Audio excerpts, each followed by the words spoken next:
Good afternoon, everybody. Welcome, Arvanauts. Welcome to a Tuesday stream. It is September 8th, 2020, in the year of our Lord, Anno Domini, etc., etc., and I hope everyone is doing well and looking forward to some awesome adventuring today again as we return to the land of Middle-earth and Erebor adventures, which for some reason I lost on my list. There we go. Huzzah. I hope everyone's doing well and is looking forward to day 6 of Adventures in Middle-earth, Erebor Adventures, The Silver Needle. Before we get started, just a couple of reminders about ways to support us here on the channel. If you haven't done so already, please subscribe to us. Please follow us. We'll talk about subbing in a bit. Please follow us on the channel. That is an easy thing to do and really makes a difference. Please make sure to check out our YouTube with the !ArvTube, where you can see past broadcasts of the stream, including this adventure. !ArvCord is your Discord channel where you can hang out with the Arvanauts in between streams. You can find out more about when this goes live and other things relating to my life specifically with !ArvTweets, which is my Twitter account. And you can find details about all of this on our website, arvanelleron.com. On the financial side of things, the shop is !ArvShop, which has both Infinity and Beyond material and Adventures in Middle-earth material, and also has Esper Genesis stuff coming soon. We'll be talking about that shortly. We're trying to make upgrades and updates to the shop, but that stuff does support the channel and allows you to get some cool swag for this stuff as well. !ArvTreon right there is the, oh, thank you, Trendane. Trend with the resub, the 21-month sub, 15-month streak. I really hope we get those 2-year badges in. I would love to be able to honor those of you who have saw fit to honor me with your subscription for that long. But thank you, Trent. So the Patreon is 22 patrons right now. $2.25 per month is what I get after fees and everything else. And so that number, as that continues to go up, we can do more cool stuff, including things relating to Talisman Tournament and Terry Tunes with the subscription. Subscribe for 29 months. Oh my gosh. With the emotes, of course, that she herself designed. Thank you, Terry, very much. So yes, 22 patrons, $225 per month, and as that number comes up, we'll be able to continue to support the channel at an even higher level, and we'll look at stuff like, a Talisman Tournament again, Arvanaut Idol 4, our writing contest that we hold here periodically when the numbers are high enough to allow it, etc., etc. So all of that stuff are options that are available to us. Thank you, Mrs. Dunsel. All of those are options that are available to us as the Patreon increases. Plus, you can get cool stuff for yourself individually as well. So please consider jumping on board with that. Then we have got the sub button, of course. We are currently sitting right around 68, I believe, subs as we currently sit here. I believe it's 67, 68 subs, something like that. So any support that people can give there is also appreciated. You can get custom sub badges, custom emotes, like the ones that you see there that both Mrs. Dunsel and Trish Ematz have put out there. And, of course, you can also get the inspirations to assist the players. You can get inspirations with the Patreon as well. So all of that makes a difference, and thank you for those of you who have jumped on board so far.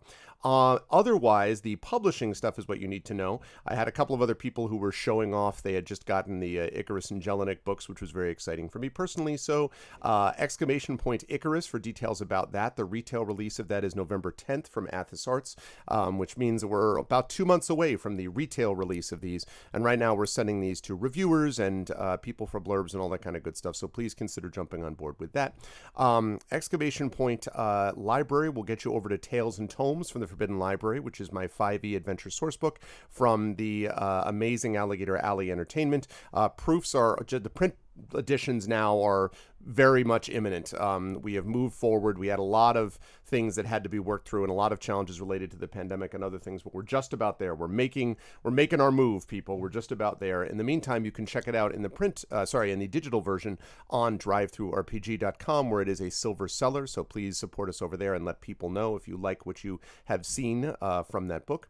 !Grayshade KS is my Grayshade Kickstarter, which has now been scheduled for February 2nd of 2021. We pushed it back a little bit because of circumstances surrounding the pandemic, which we had thought we would have to do for a couple of months. But it is going to happen now, definitely February 2nd. And I'm very excited about it because that's going to be a big project for us. A lot of things going on related to that. And last but certainly not least, of course, !BLM, Black Lives Matter. Again, something which is very significant for us, and we're going to continue to push this as we move forward here. So please go over there to check out various resources and details about not just ways to fund and support with donations, but also educational resources, which are really really important too. I have been watching of late quite a few videos from James Baldwin, interviews and speeches and things like that. I'm just reminded again of what a brilliant guy he was and how prescient a lot of his words seem, words that he had back in the 50s, 60s, 70s, 80s, and how prescient they seem for us even today. So anyway, exclamation point BLM, Black Lives Matter, because they do. Schedule-wise, we have got this going on right now, Adventures of Middle-earth Erebor Adventures Day 6. Then at 4 p.m. today, I will be over at GOG.com's Twitch channel with Pen and Pixels and more of The Witcher 3 Wild Hunt, Blood and Wine as we are moving into the home stretch. As I said, of that DLC, we're firmly in the home stretch of that DLC. And then on Wednesday, tomorrow evening, we have got Community D&D with the Shadow crew of Trishy Matz and Hoodie and Rock God and Echo Alpha X5 with Shadowed Mage as your DM. That is going to be tomorrow at 9 p.m. Eastern for Dragon of Ice Spire Peak.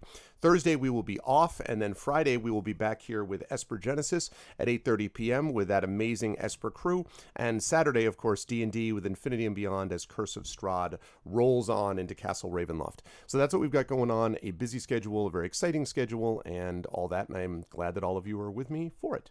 And so, with that said, I am now going to unmute myself and let them know that we are ready to go, and then I'm going to unmute them.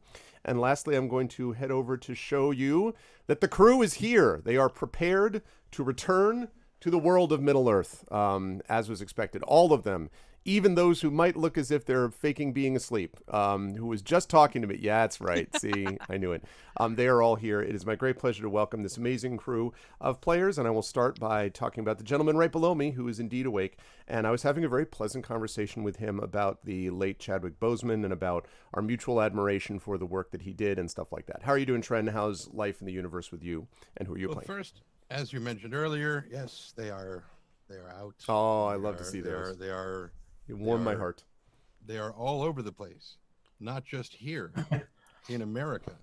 They are in other places, right, where other people have them. I am very excited about this. Other people who could just as easily hold up their copies and show them on camera. Oh, sorry, I was right now. I was wondering when that was going to come. I'm just gonna X out. But look, I also have them. She's just like watching, and then she's like, wait, oh. Other places. I confess That's interesting.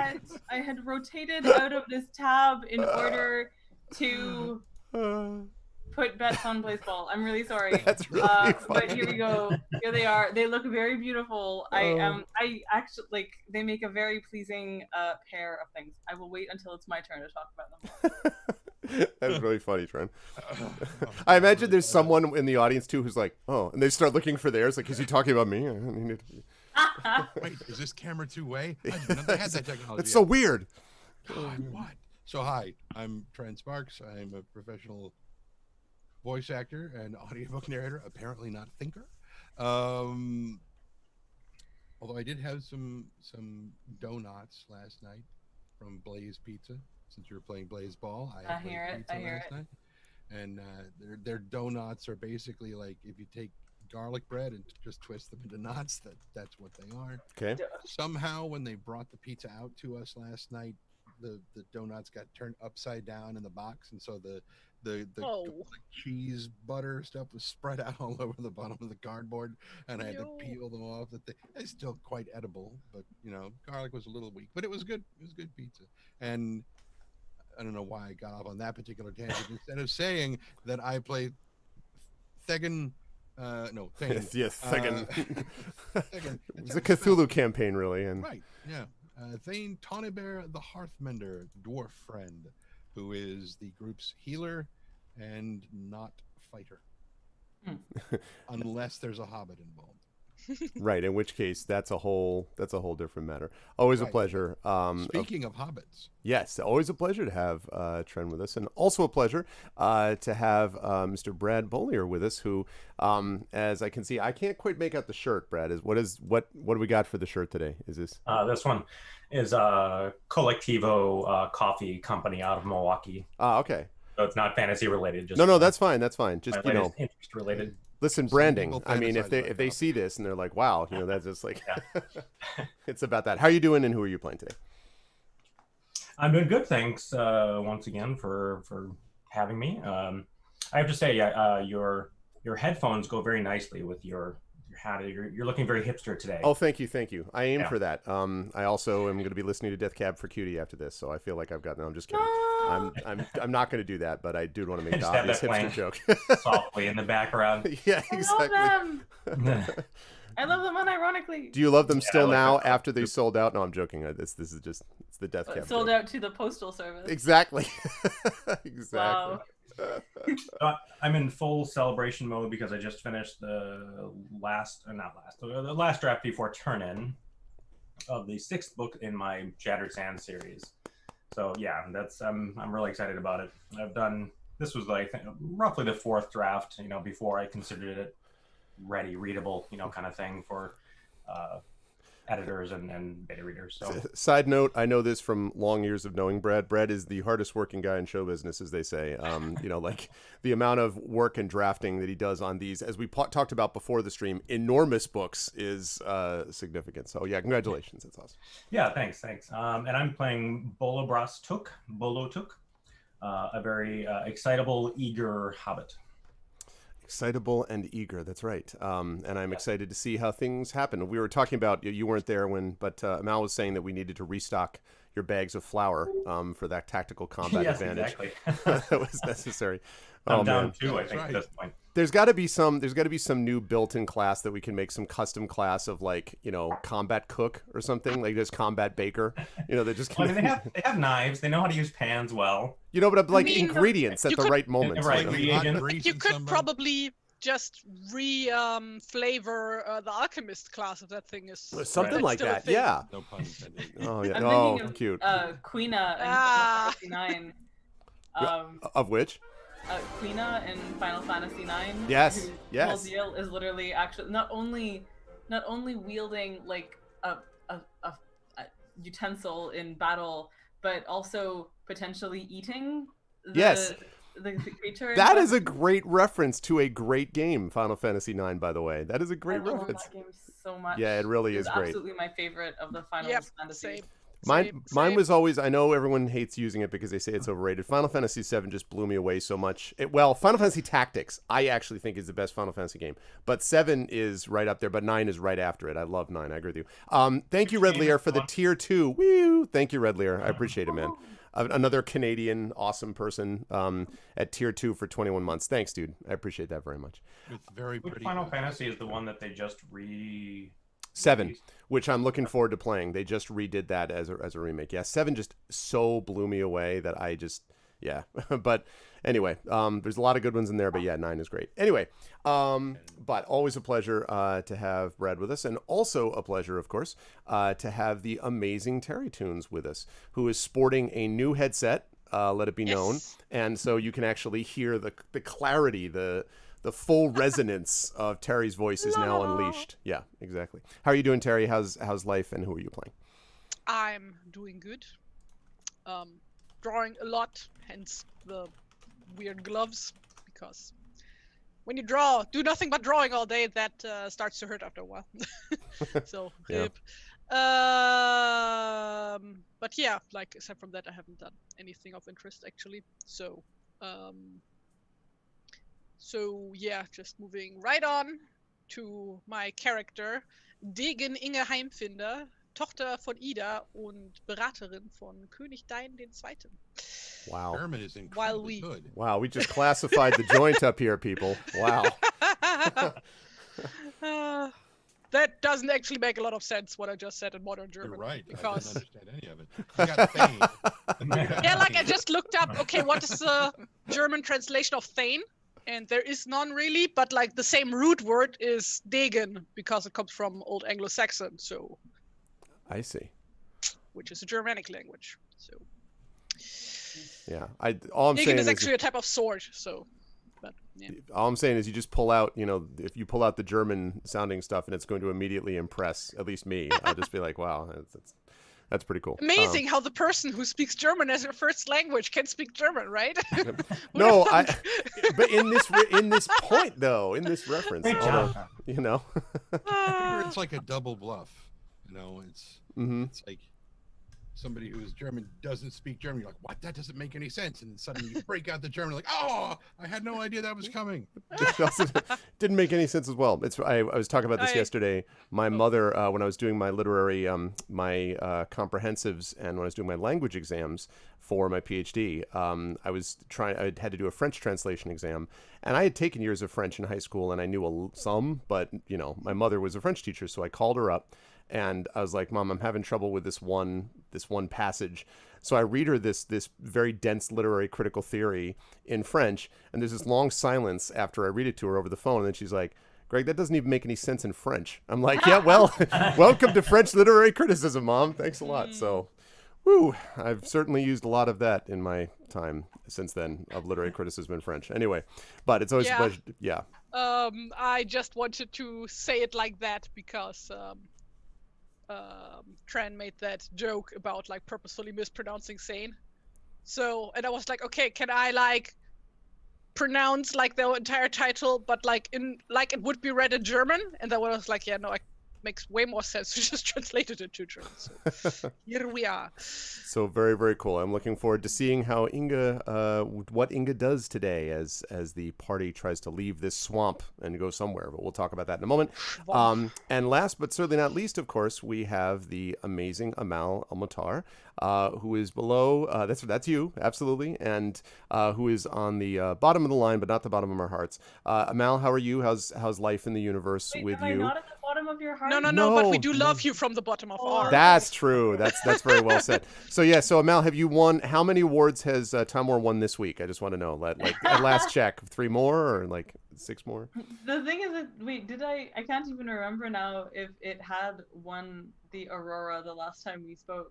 It did. It had just won the Aurora. Yeah. Cool. That's fine. Well, the last award that it's up for. No, that's not true. There are 2 more awards that it's up for.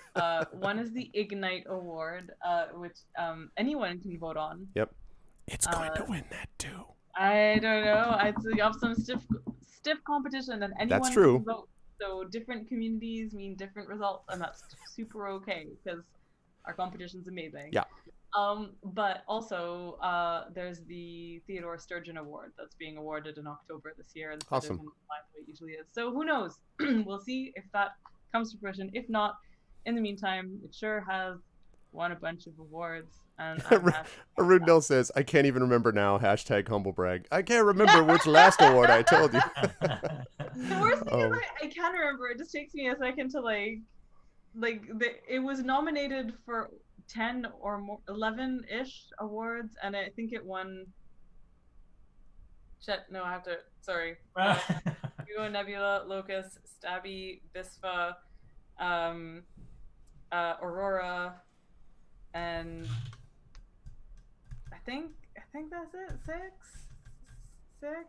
I don't something. So you're saying it's got a 60% win rate for nominations.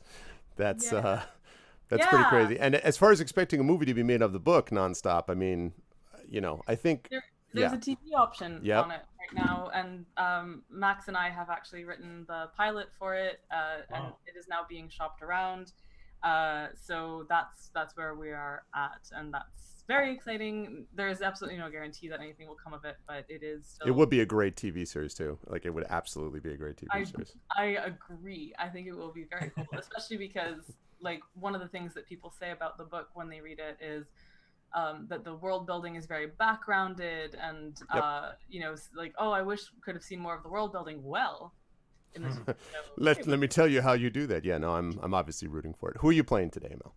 I am playing a character called the River, who is a woodsman of Rosgobel and is a fighty bard, aka a warden, and she has a faithful hound of Mirkwood named Stone, who is like Lilamon, armored in plot.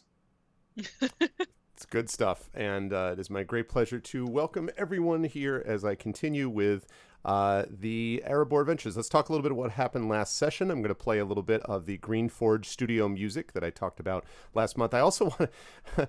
Here's me not even realizing. So I found out that the person who wrote this music, his name is Gabriel Lefkowitz, who also is the head of Greenforge Studio, is the concert master for the Louisville Orchestra.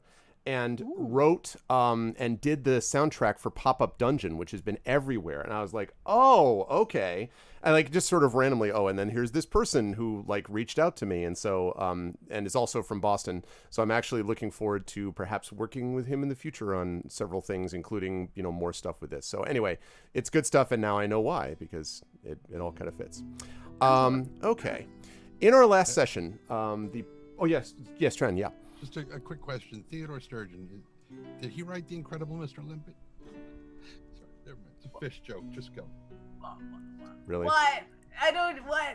No, It's a fish. Well, that's our show. I want to thank everyone for being here, and now I get to add Stream Killer to the end of my title. That's, right, Thane, blah blah blah, Stream Killer.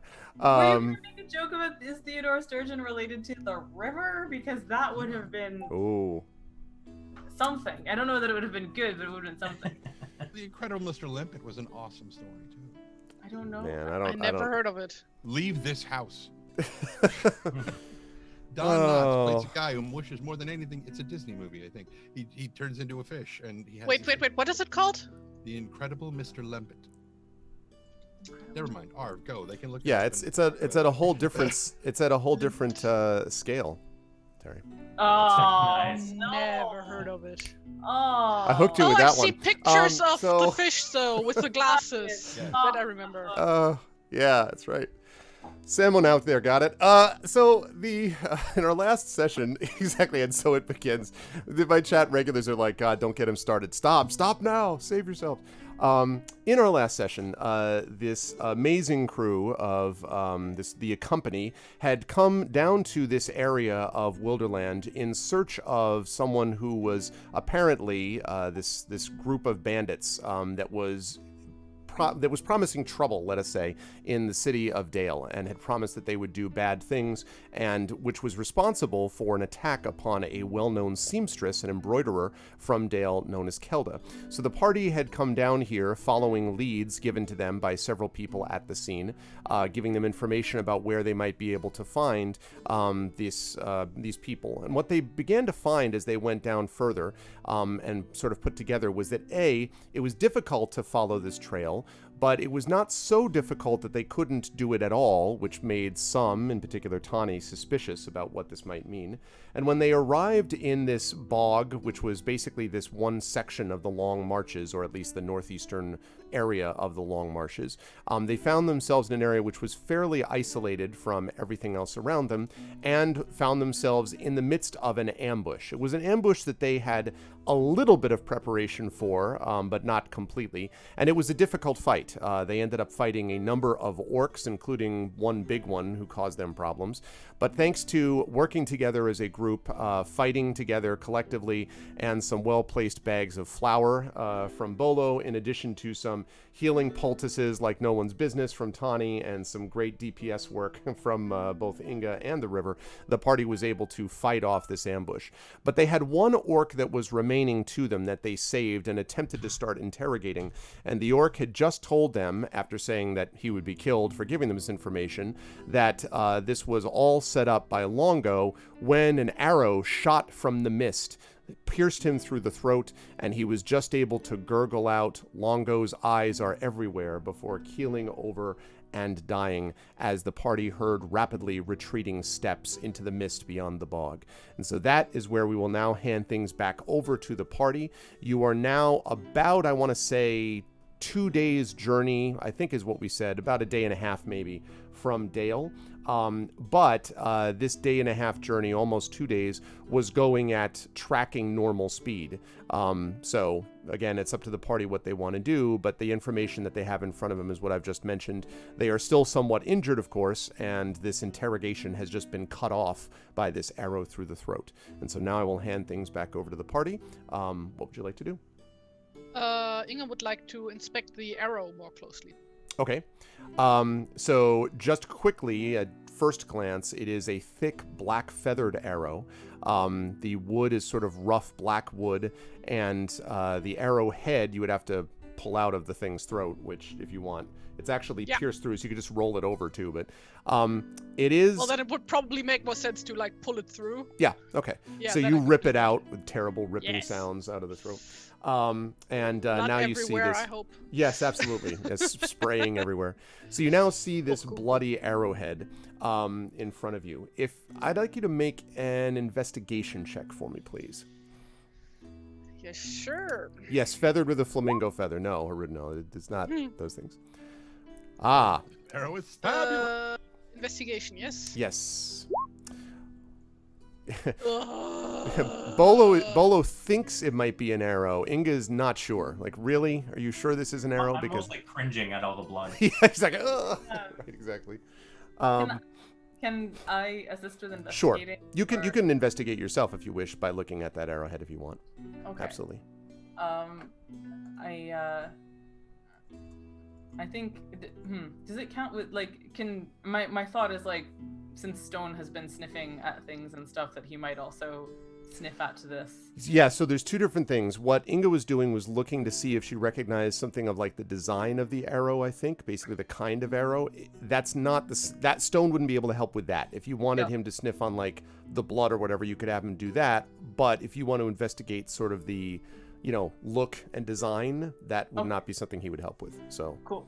Can I do two then? Can I do one for the like looking at the design Sure. and one to see Sure. if, absolutely, there's like a tracking aspect to Yep. this. So absolutely. okay. So first one, River also like looks at the arrow to say, yeah, that is definitely an arrow. I think. Has it gone through? Yeah, 13. definitely greater confidence of it being an arrow. So the one thing that you can say is that this arrow does look a little more... There's something odd about it. It looks as if it is an orcish arrow, for sure. An arrow that you would often see, these kind of thick, black-fletched arrows that orcs from various places, in particular the Misty Mountains, use these, but even from the unmentionable Shadowlands sometimes use. But there's something strange about the arrow despite that. You don't really know why, but there's something weird about it, River, that doesn't sort of track with what you would normally see from an orc arrow, but you're not sure what it is. Okay. Inga would like to step towards the water and wash up off the blood, like not cleanly, like not completely clean off the arrow, just Right. get like the gunk off. Okay, before you do that though, I think the River had another one she wanted to do with the smell. Just for Stone and Oh yeah.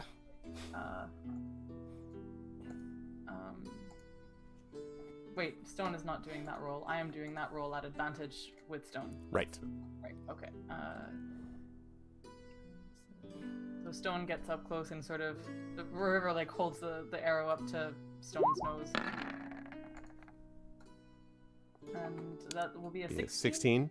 Yeah. So Stone's reaction suggests that Stone is like does the same thing that he was doing when he was getting that similar kind of scent, which suggests that he's definitely catching a lot of the scent of whatever it was he was following, which remember, he did not necessarily get when he was in the bog. He didn't get that same kind of scent. This thing, though, definitely he's reacting the same way. Okay. River hands it back to Inga. And actually, one last thing, Arv. Sure.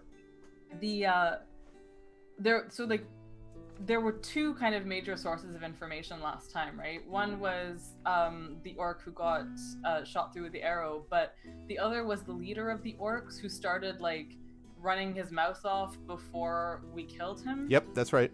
Can you remind me of the things that he said specifically? Sure. He said the big thing that he yelled was that Longo, in his voice, "Longo, that halfling maggot. He set us up very well indeed. He wants the needle for himself. I hope the sorcerer gets the fool and fleezes the flesh off his... no, not that. Actually, freezes the flesh off his back." He didn't say fleezes. He says freezes. Fleezes the fresh. Yes. Mm-hmm. So that it's then not fresh anymore. No, freezes the flesh off his back. So yes, made reference to Longo, that halfling maggot. And I think actually that the orc that you interrogated mentioned something about... I mean, he said Longo, but also said something about Longo and a halfling as well. So. Right. So, and we have not encountered a Longo before, or have we? Yes, we have. Have we? Did you guys? You haven't encountered any. You haven't encountered no, anyone no. called himself Longo, no? And also, like, the thing is that we thought he was human. Like, because somebody else said he was an Easterling, right? There were rumors. Yeah, but, like, that's the thing. So, like, But you've the heard. stuff doesn't add up, basically. Hmm. Becomes more mysterious. Interesting. Okay.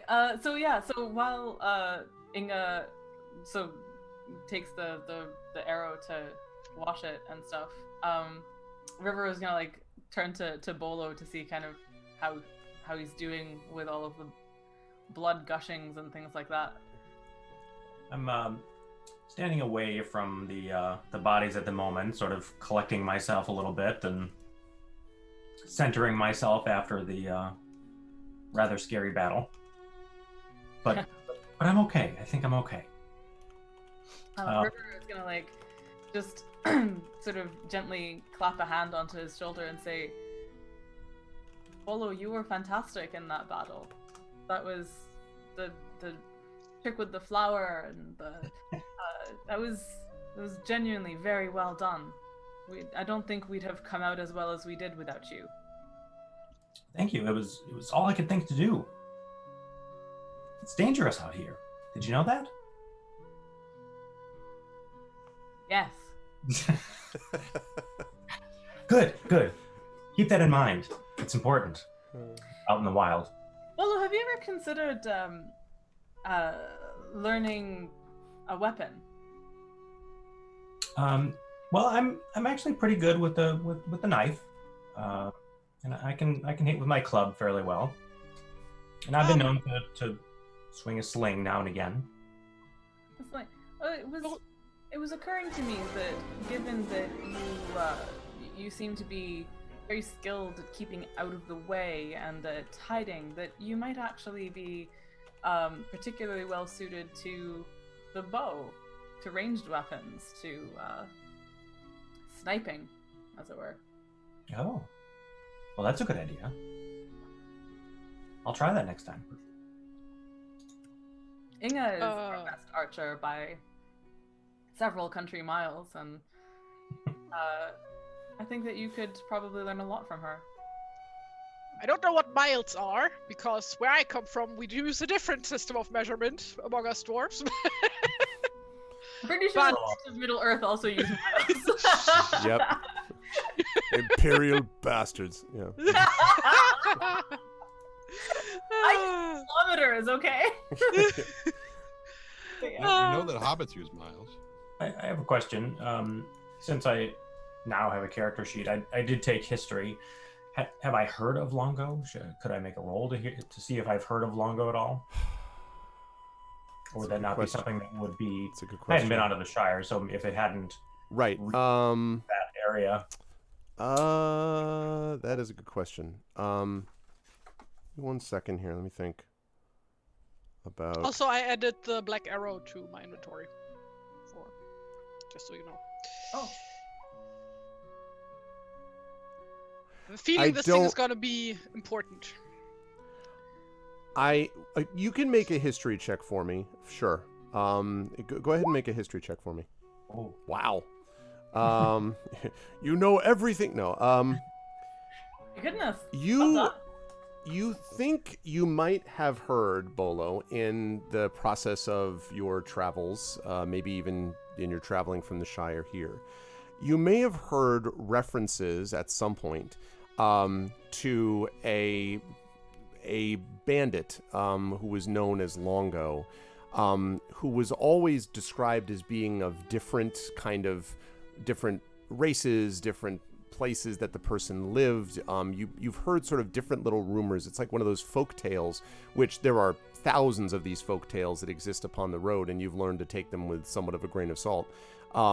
But the thing about this one is that it consistently suggests that the person showed up and did some stuff and lied about it and then left, and the stories pop up in an almost linear line as you were heading in this direction. In other words, it's like these are not often ancient history. Like you'll hear like, oh, Longo from a year ago or from a couple of years ago or something like that. So you might actually have heard references to this bandit Longo before. As far as what this person is, that's unclear, but you have definitely heard rumors of this character, I would say, yes. And then I tell the group that, and then since I'm not well traveled, I just ask the group are they wearing things? Do they have markings that the dead orcs that identify where they're from? Are they all from one location? They are. They definitely do look as if they are all from one location. Yes. And one thing to note as you're sort of looking at their bodies, and I mentioned this before a little bit during the combat itself, is that you can see from the scars, from the knotting of the muscles, these are not sort of low-rank goblins from the Misty Mountains that are sort of more about the numbers than the skill or the organization. These are battle-hardened orcs of some kind, and in these dark days, there are different little pockets of that can exist. But these fought with a certain discipline, and also fought with an unwillingness to flee, except for that one character that you managed to intimidate and then who was shot. They all sort of fought collectively as part of this group, without sort of, they seem to be more of a disciplined unit. And so you don't know exactly where they're from, but you're confident that they have fought together for some time. So they would have been from the same, the equivalent of division, I guess you might say, within an orc company. Okay. Interesting.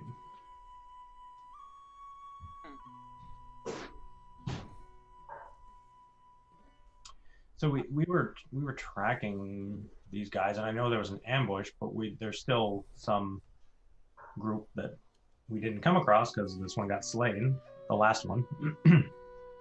Are we still after them? I asked the group essentially.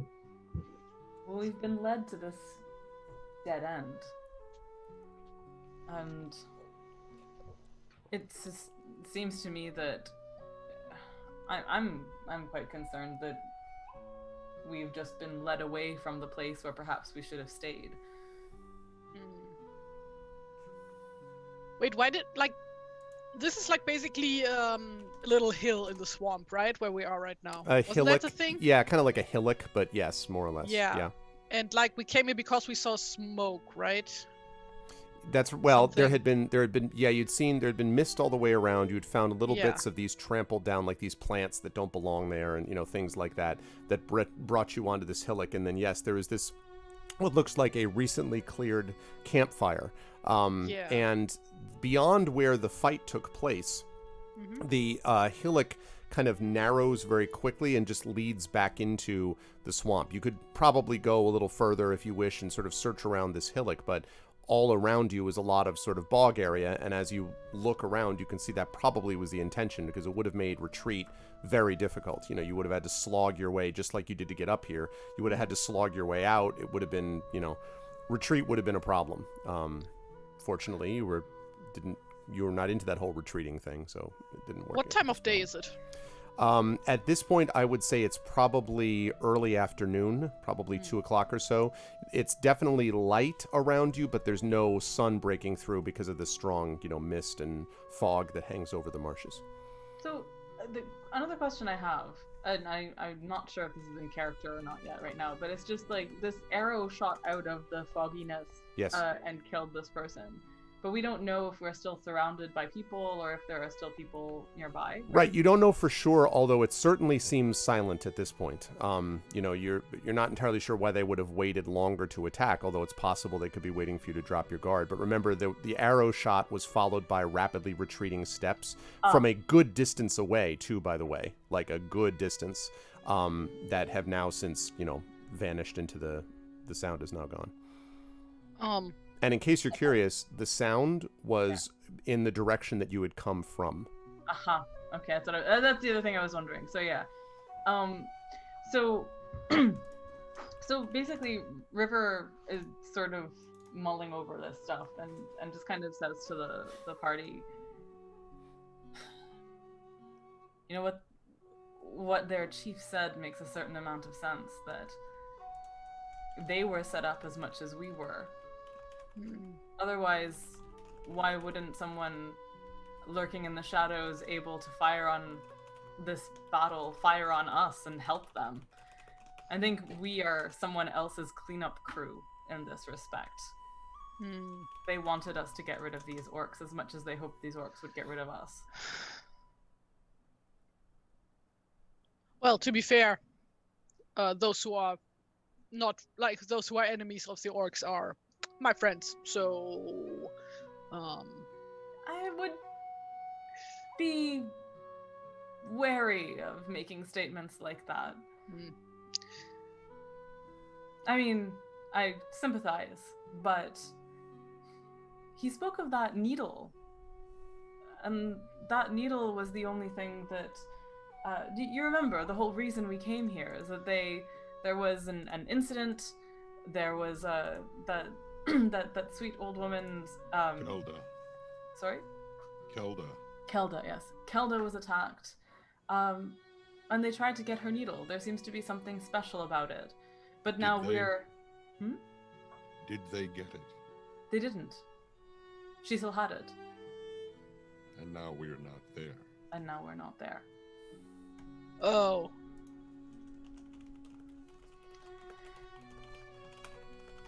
Yes. I think, I mean, we could track all the way back, but I think it would be smarter to keep trying to track the person who shot this arrow, and Inga holds up the black arrow from the orc. But it came, I mean, when we heard the steps of the person retreating, they were heading back the way that we came. Oh, Tony's gonna look everybody over and see who needs healing. Like Inga is kind of battered. It's not sure, like Everyone is if just like sort all of the bleeding blood from is like many her wounds. own.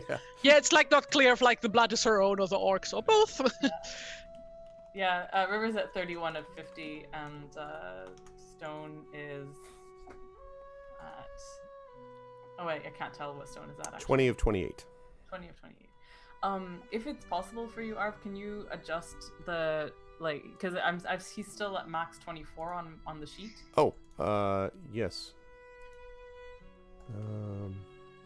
That's not it. Olo heard it all? Yeah, I'm at 17 of 37.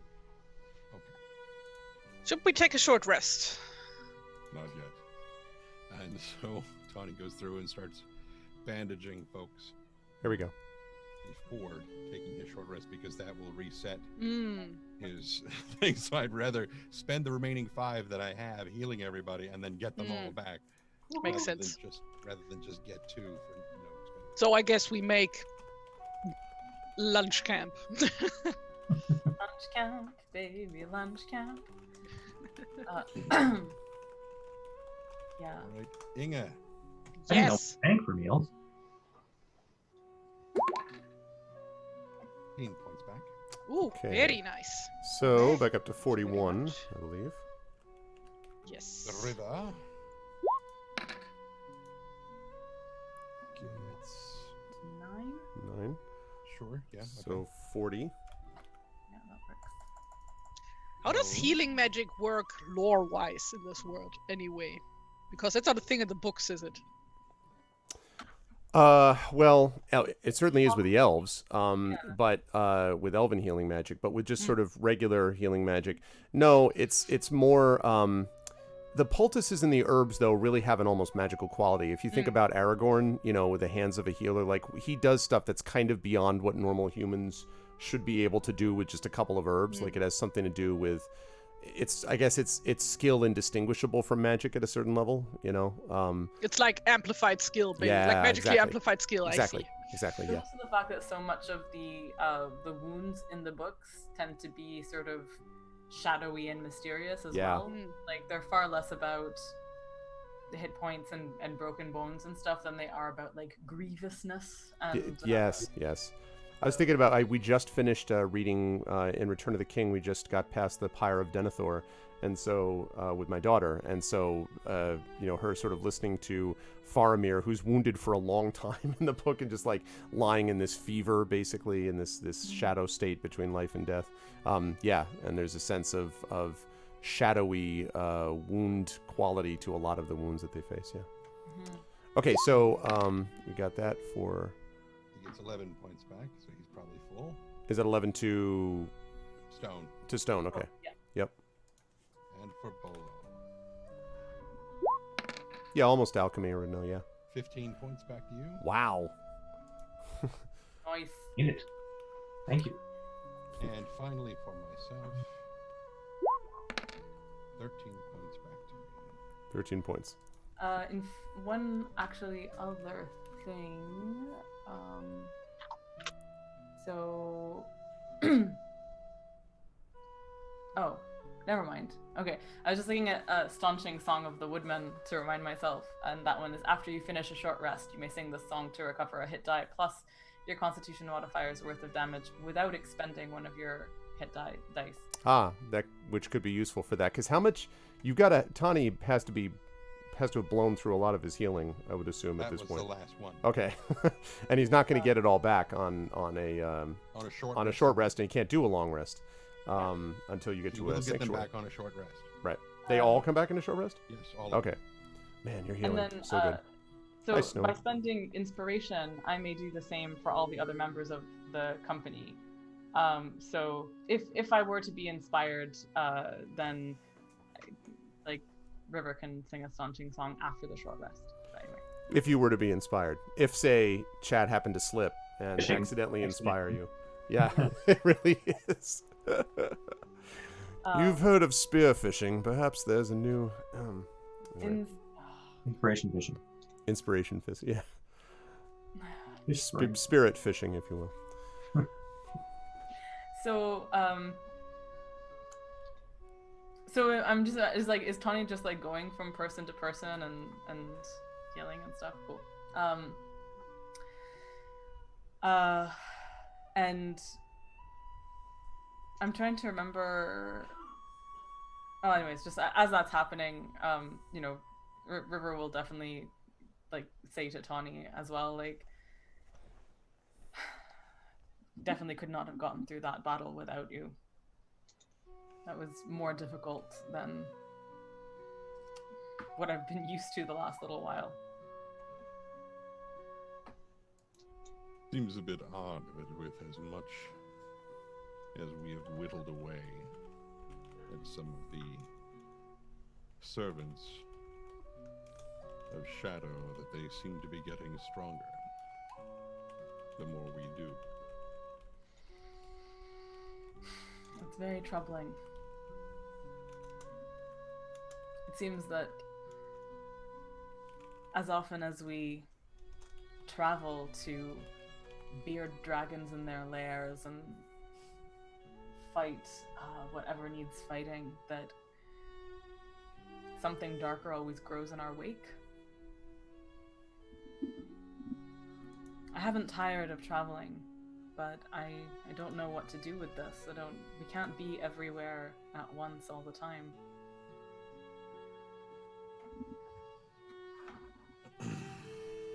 I'm gonna make some berry crisps while everybody's healing up here, with the last of my flour and berries. Okay. I was gonna say, I imagine it's been a while since you've been completely out of ingredients, Bolo. Like, it probably is a little slightly troubling, you know. Yeah. How will you bake? When are we getting back to a village where I can get some flour? What month is it? That's a good question, actually. I think. It's kind of autumn, isn't it? Yeah, I thought so.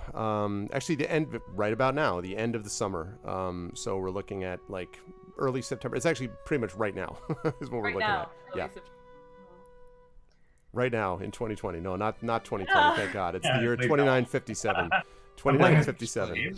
That explains why all the light coming through the windows and everywhere in the house is honey colored instead of white. Cannot even tell Yes, you how that's much I would rather be with all of you in Middle Earth in some ways I than certainly in would. aspects of here. Half Yeah. of Middle Earth isn't on fire right now. Right. So, anyway, If we headed back right now, we would be back in 2 days. Presuming nothing slowed us down or stopped us. I should mention, incidentally, very quickly, you could, because you were going at a sort of tracking pace, you could rush. If you went like top speed without stopping to rest, you could probably do it in closer to a little over a day. Yeah, I'm not But- telling that. We do actually. I have wanted to let so- the party know that was an option. Yeah. There is an exhaustion issue with that, but at least you could get Yeah. back faster if you wanted, just letting you know. Also, we are in the middle of a swamp, so Right, but that's even taking the swamp into account. But again, Oh. exhaustion is a thing, but it is possible for you to get back faster, just letting you know. We do have fast read travel. this time. Tawny is all stocked up on reed mace. We could actually ship it and then and then Yes, doping. Let's go. I'm just like, Good I mean, deal. the thing is that like so River says, is there a way we can get a message to Dale somehow? Oh, actually, quick question. All right, further, because obviously this is stuff River would know. How far are we from the Haven at Midway? It's a two-part question. One, how far are we? Two, do they have horses?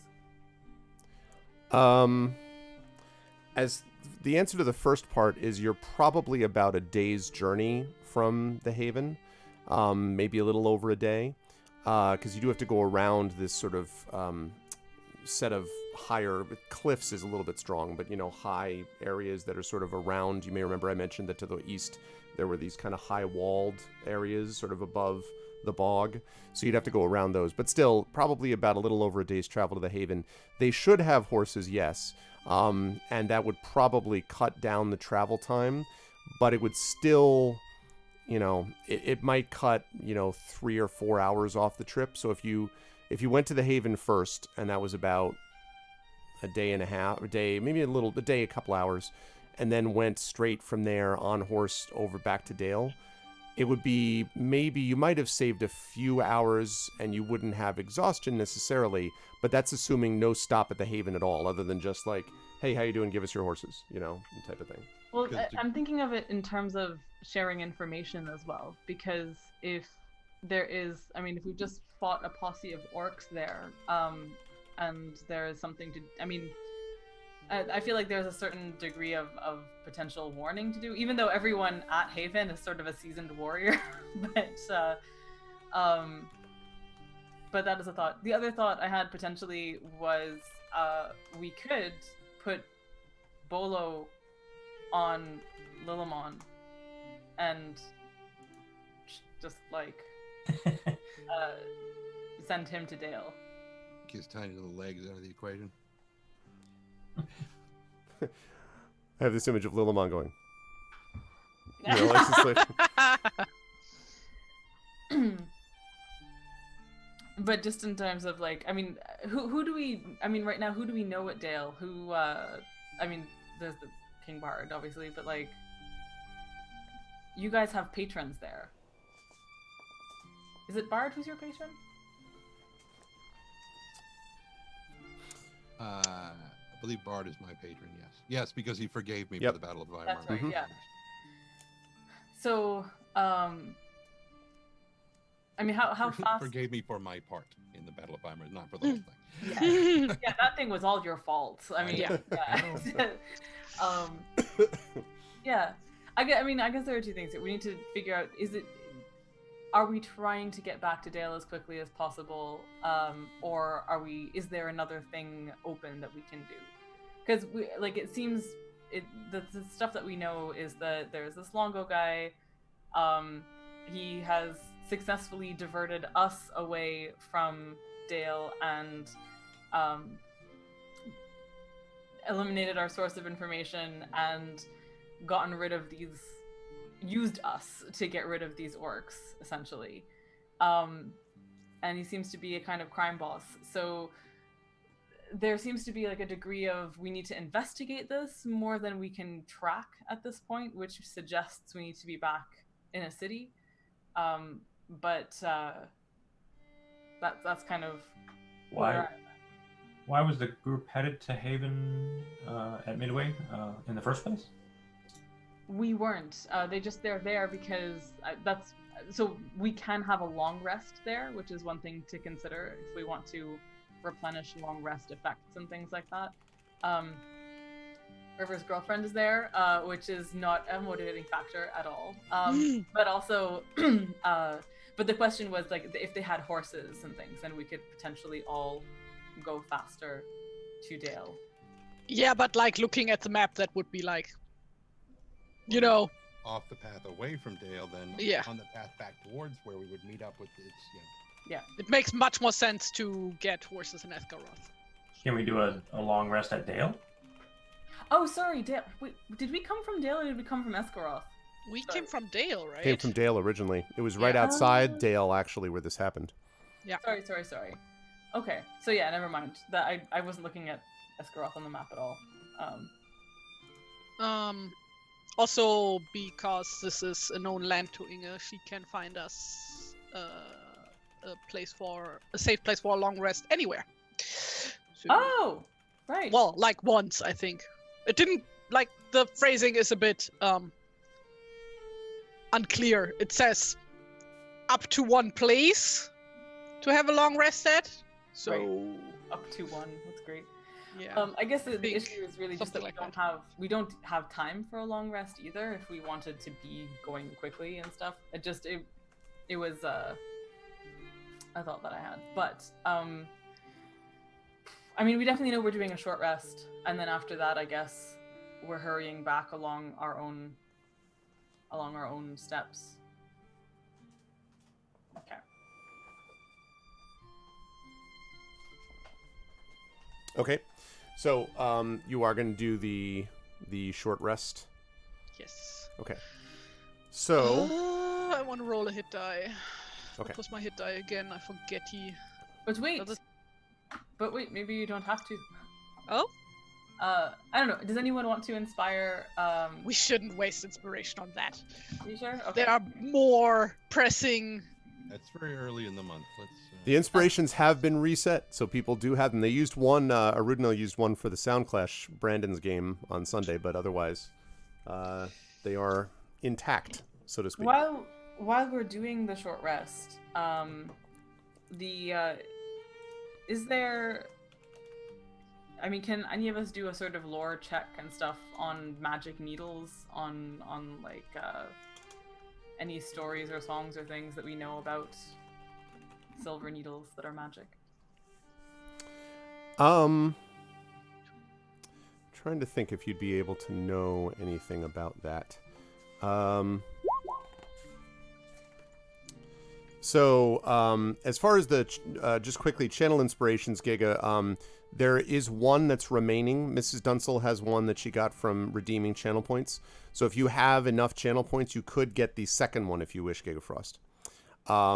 If you have enough channel points for that second one. There it is. And you do have one. All right. So you have one now, Gigafrost. So I will add one to you. Oh, I will also say, actually, without spending anything, during a short rest, you and any nearby friendly creatures listening to your tales gain an additional 1d6 hit points per hit die spent. Oh, okay. That's, we've just had guess so another few. 1d6, yes? Yes. Yeah. Cool, I am perfectly healed up. Hooray! Okay. All right. So just making a note to update No, the channel Bolo. points I later. think when you spend a hit die anyway, then you get an additional 1d6. Yeah. Oh. So, Okay. Okay. So if you're going to burn a hit dice to try to heal some more, then that 2 points would also apply.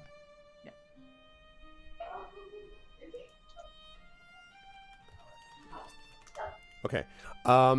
So, all right. As far as the question about the needle is concerned, what that they're talking about, I mean, there are many magical artifacts and items, and things like that. You don't remember really, River, having encountered any specific thing about a specific needle that anyone would want. I mean, there are obviously many magical things lost to the ages, which were made by particularly elves, but other races as well, dwarves too. But you're not familiar with that specifically.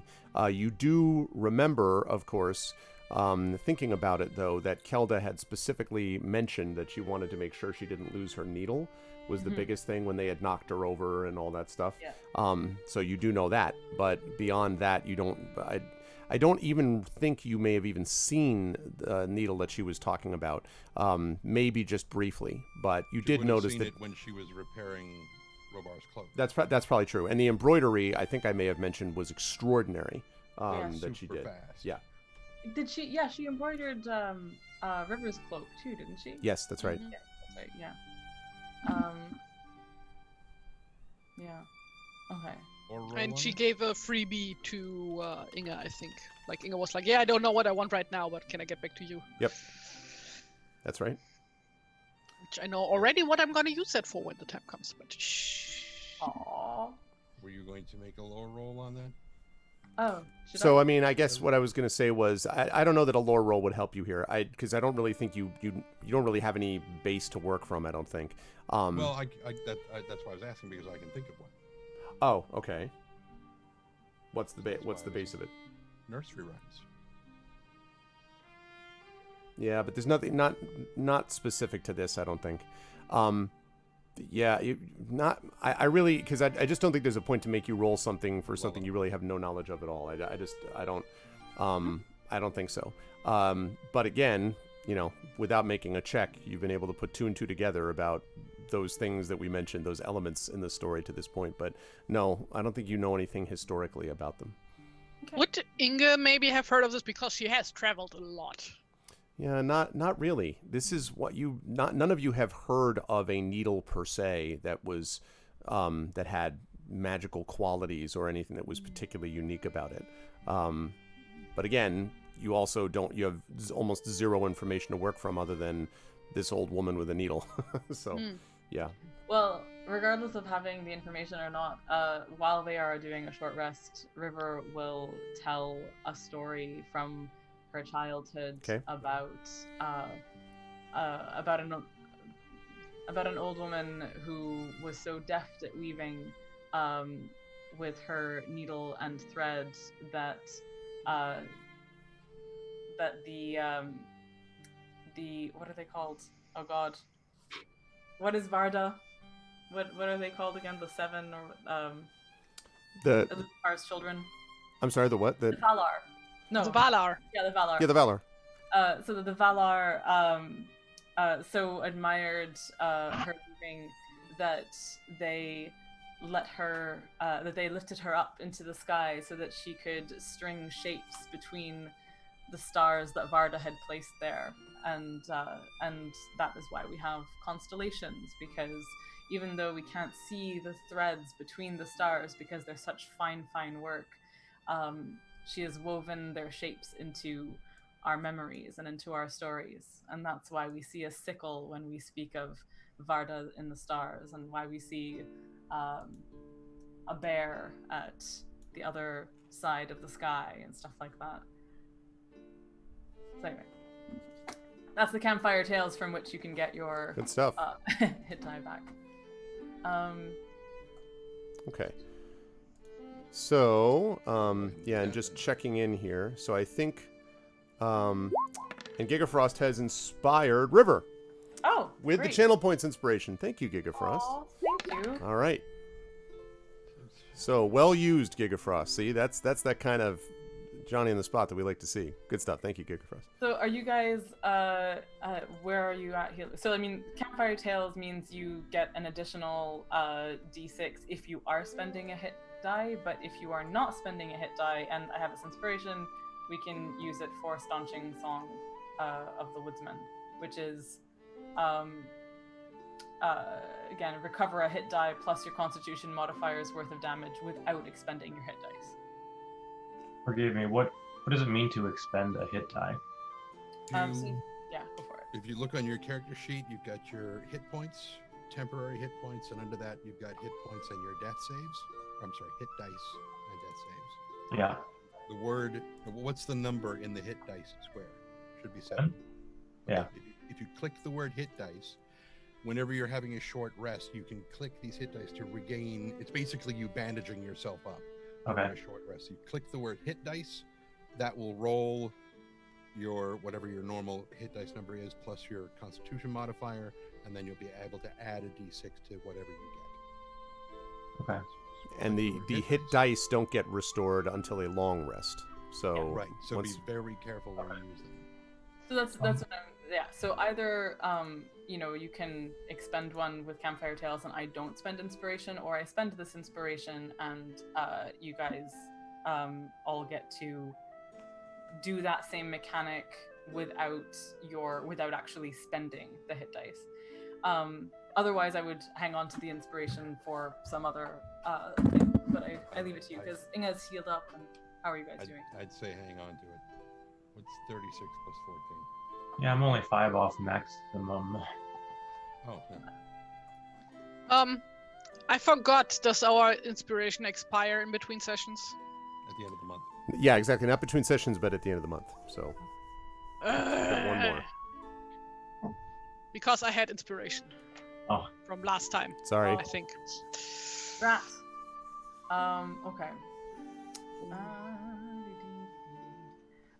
Well, in that case. Das ist eine Scheißregel übrigens. Oh man, we're starting to swear in German. Yes. Yeah, I recognize one of those words.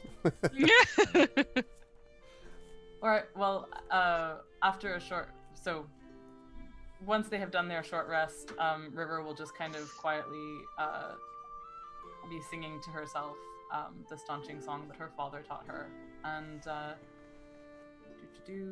and is going to heal as a consequence.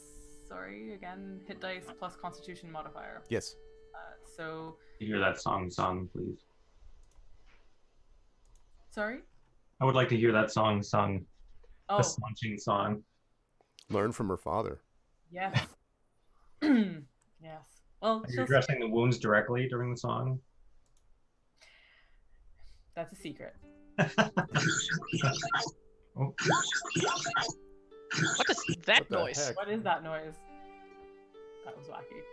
Who did that come from? I didn't see it.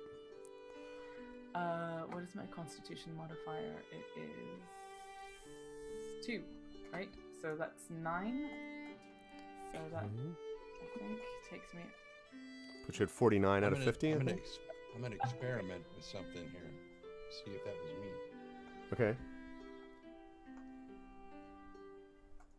No. I Not thought it you. was my calculator, and I would have no reason why the calculator would do that. Weirdness. So okay, so you're Oh, 49 out of 50, I believe, River, if I'm not mistaken. Where's no Brad? Oh, okay. I just looked down for a second. I'm like, wait, what? Why are the pictures all messed up? Because All right, Brad I'm died. sure Brad will be back in just a moment. While we are waiting. Sound was a harbinger of his vanishment. Exactly. Brr, brr. And then while we're waiting, welcome everybody to day 6 of Adventures of Middle-earth, Erebor Adventures, the Silver Needle, as the party makes preparations to return and find out why they have been led astray treacherously. But you are watching the amazing Trendane, Terry Toons, Amal, and soon-to-be Brad again. And if you like what you've seen here, please follow us here in the channel, support the Patreon, sub to the channel, and please, most importantly, check out all of these amazingly talented people's things. For example, Trendane is a voice actor and audiobook narrator who is doing amazing stuff with, for example, Shadowrun and Battletech novels as of late, so you should check that stuff out. Plus Podcastle, which I just noticed is taking more, Escape Pod, not Podcastle. But I noticed it might have been part of Escape. Well, that's right. So Podcastle, I just noticed, is actually taking reprint short stories. I saw a big tweet thread about this. I'm like, I wonder if I should send them something. Yes, you should. And then Trent could actually somehow read it, and that would be awesome. Anyway, so there's that, and then we have the amazing Terry Toons, professional cartoonist and artist, and who does amazing stuff. And does all the emotes, has done a bunch of the emotes on this channel as well. All of the bird. I was about to say not all of them. Crazy bird emotes that are there. The burbies. And of course, so you should check out her work on her Patreon, which I support, and on her Twitter and things like that. And Amel, and you should get all of Amel's books and poems and stories and essays and critical columns and so forth, because she's awesome too. And I have successfully stretched out long enough to allow Brad to come back in, and upon his entry, I can say you should get all of his books because he is an awesome author as well. Welcome back, Brad. Just one moment, you've become the river, which, and well the river done. is I'm River Inga. Zinga. I'm also a shape changer. Did I mention? Oh no. Okay, there we go. And Shapeshifter by Amon Amarth starts playing because, In one of my campaigns, one of the my D&D with GOG campaign, one of the characters continues to pretend to be different kinds of classes. So a lot of the NPCs know him as a ranger, a rogue. So the players have just made this into a big thing. They're just like, why don't you use some of your rogue, wizard, sorcerer skills, cleric? This kind of thing. Okay. Oh, I have that in my other group where we have a turtle sorcerer, but she believes that she's a wizard, like a mage. She doesn't know the difference because she is, like, her intelligence is 8, I think, or something. So she carries around a book which she thinks works and that kind of thing. Like she has lots of books. She's great at reading. She loves all the books, even if they don't have pictures in them. Like, she's very precious. So I actually did that once too. Okay. We're getting on the caravan. He pretended to be addicted to a drug called Greenwood Sweets. Yep. I remember that very well in Horde of the Dragon Queen. Okay, so the party has done this. Let me just double check on where we are hit point wise now. So after all of the various healing things have been done, Bolo, I have you, I think, at 32 out of 37, or did you get higher? Did you get healed all the way now? Yeah, it's 32. Okay, so you're 32 out of 37. River's 49 out of 50. Stone is full at 28 out of 28. Inga, are you 41 out of 48, or did you heal further than that? Yeah, I got the D6 also, so I'm full now. So you're up to 40. Though I forgot to add my Constitution modifier before that, so. So now you're at 48. Okay, Yeah. and then Tani. Sorry. Maybe I should heal up a little bit because I'm probably the lowest of the group, and That's the what's it called? Does the con modifier does it also get added to the additional D6? No, it's just the D6. Yeah, sorry. Okay, so Tani, what are you at right now? I healed up, so I'm at full. You're at 48 out of 48. Okay. I spent the hit dice too, so I'm at full 37. All right. So everyone is at full. Okay. Roll the +6. So this short rest takes a couple of hours as you're sort of gathering your stuff together and gathering, your healing and figuring out where to go, which means that as we're looking here, it's probably, I would say at this point, mid to heading into later afternoon, maybe 3:30, 4 o'clock, something like that. So the question is, are you setting out? What direction are you setting out? Are you heading directly back, and what speed and are you going and all that? Or are you still trying to go elsewhere? What are your plans, I guess? I think we were saying that we wanted to go to Esgaroth. Okay. Is that what we wanted? Do we want to go to Esgaroth, see if we can get horses and rush the rest of the Dale, or do we want to stop in Esgaroth and actually do some investigating? For Esgaroth, they probably have stables on the shore, right? Right. Yeah. Okay. Probably. So we wouldn't even need to get into town per se to get horses. Right. Now, you are well known as the sort of the heroes of Dale. Esgaroth, of course, also has enormous respect, but it's not 100%. Wait. The thing with the snakes and the mass poisoning at the feast, was that Esgaroth or Dale? That was Dale. Okay. And so the Esgaroth folks, although they respect you, may not automatically just give you horses to, go on to Dale without possibly some money exchanging hands. I'm letting you know that's a possibility. Wouldn't be an issue in Dale because, but... Yeah, do we, what are our... Actually, I don't know how much it costs to, rent a horse? Yeah. Usually it depends on where they're being taken to and how long they're going to be away. So if you tell them that you were going up to Dale, that's kind of a standard, that's not an uncommon request. So it would probably take you Probably would cost maybe a silver per horse. You would have to also pay for Oh. feed and stuff like that, but it would probably cost like a silver per horse to rent, assuming that you weren't going to be gone for very long. You know, if you were going to be gone for a day or two. More than that, then it starts getting more expensive. River's Speaking You have of to get those money, used horses, you know, and you get the undercoating. No, I'm just kidding. like speaking of money, like since we started the game like 2 years ago ish, I don't remember. I don't think we made any money like at all. That's not true.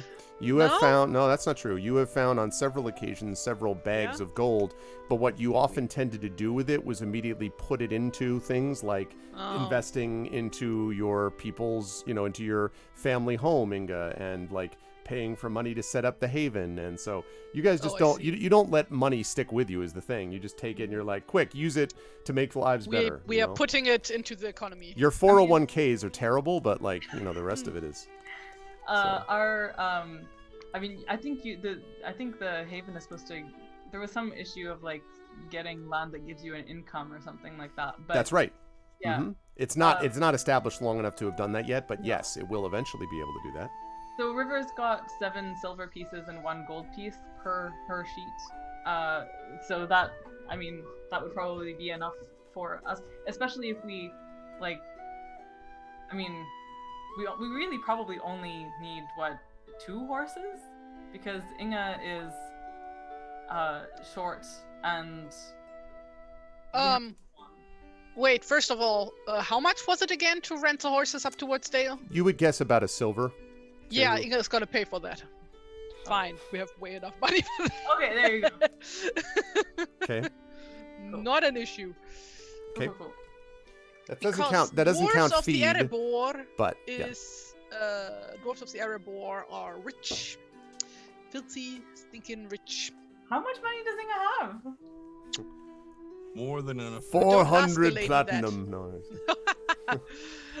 No, like 400 electrum or whatever that other Oh middle gosh. currency Yeah, the middle was called that currency. nobody Yeah. uses. Yep, Electrum. That was always the one that you always had to remember in between other ones. You're like, oh, okay, yeah, this. Yeah, completely useless. No, she has like 37 silver pieces right now.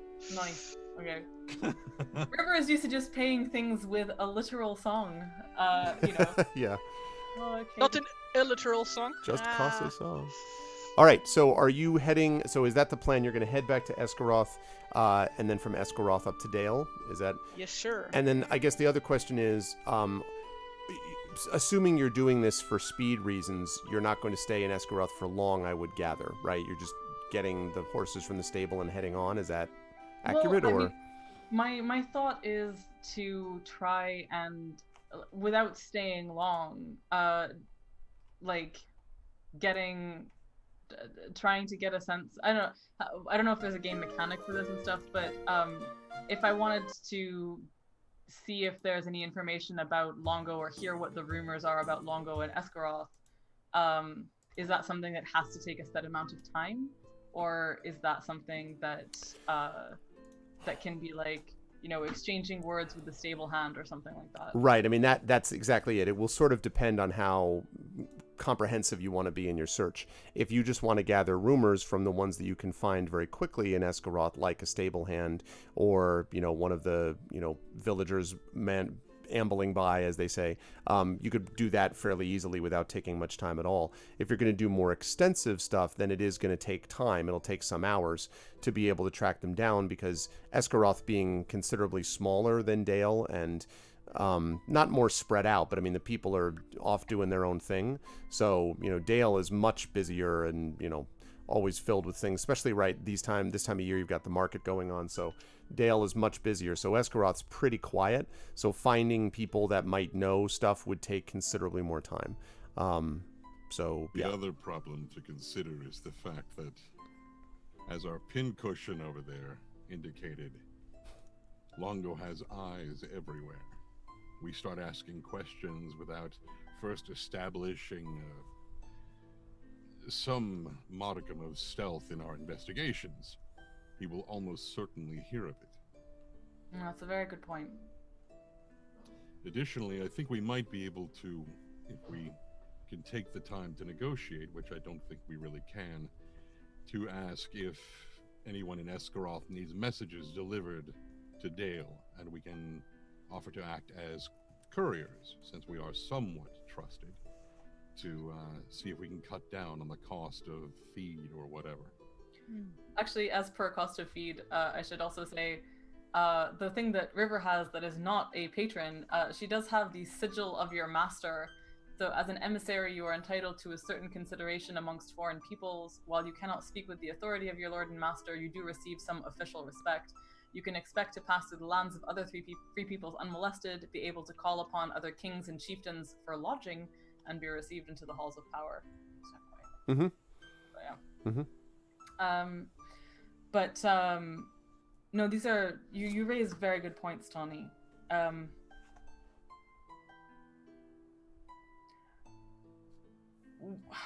I keep getting lost in this tangle of what this spider of a man Longo is doing, having tricked us into this, and want to get out from under his shadow, but it all seems very simple when I think of it in terms of protecting Kilda, and that we want to get back to her as quickly as possible for that reason. And if any harm has come to her, then our path will be all the more clear. So I think we should make haste to Dale then, as much as possible. Agree. All right. So we shouldn't speak of our goal. We just want to get back to Dale. If anyone does want to give us messages, that is yes, that would potentially be good as well. Yeah. Something else which occurs to me. If this Longo is indeed a hobbit, as might have been indicated again by the pincushion, you, and he looks down at Bolo, are not extraordinarily well known to be a member of our company. Also, being a halfling, and somewhat sneaky, it might be easier for you to move through crowds and find out, perhaps pretending to be someone looking to join Longo's efforts, whatever they may be, and seek out whatever information you might be able to glean. Smart. That's a good thought. Yes. We can give it a try. We have time to think of it on the road back. Okay. All right. So you were going to set off, then, as I understand it, to Escaroth. You were going to try to do so with all due speed and haste. We'll arrive at Escaroth. We'll try to pick up a horse. Horses, I should say. It'll be a silver per horse, by the way, to rent, as I mentioned. And I would say probably 1 silver should cover the feed for all the horses collectively. That would probably be the way to look at it. Yeah, Bolo can probably ride with River. Yeah. Okay. Probably the most sense.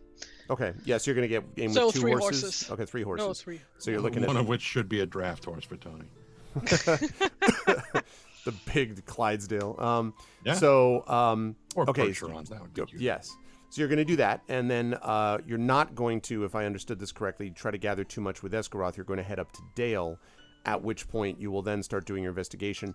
And do you have a specific spot? Are you going to try to find Kelder? Are you going to try to find Longo? Like, what are you doing when you get back to Dale? I think find Kelda.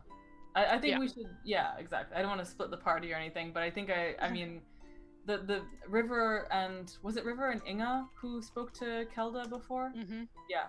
So I feel like that might be that if we oh man, I love the idea of Tawny and Bolo pairing up.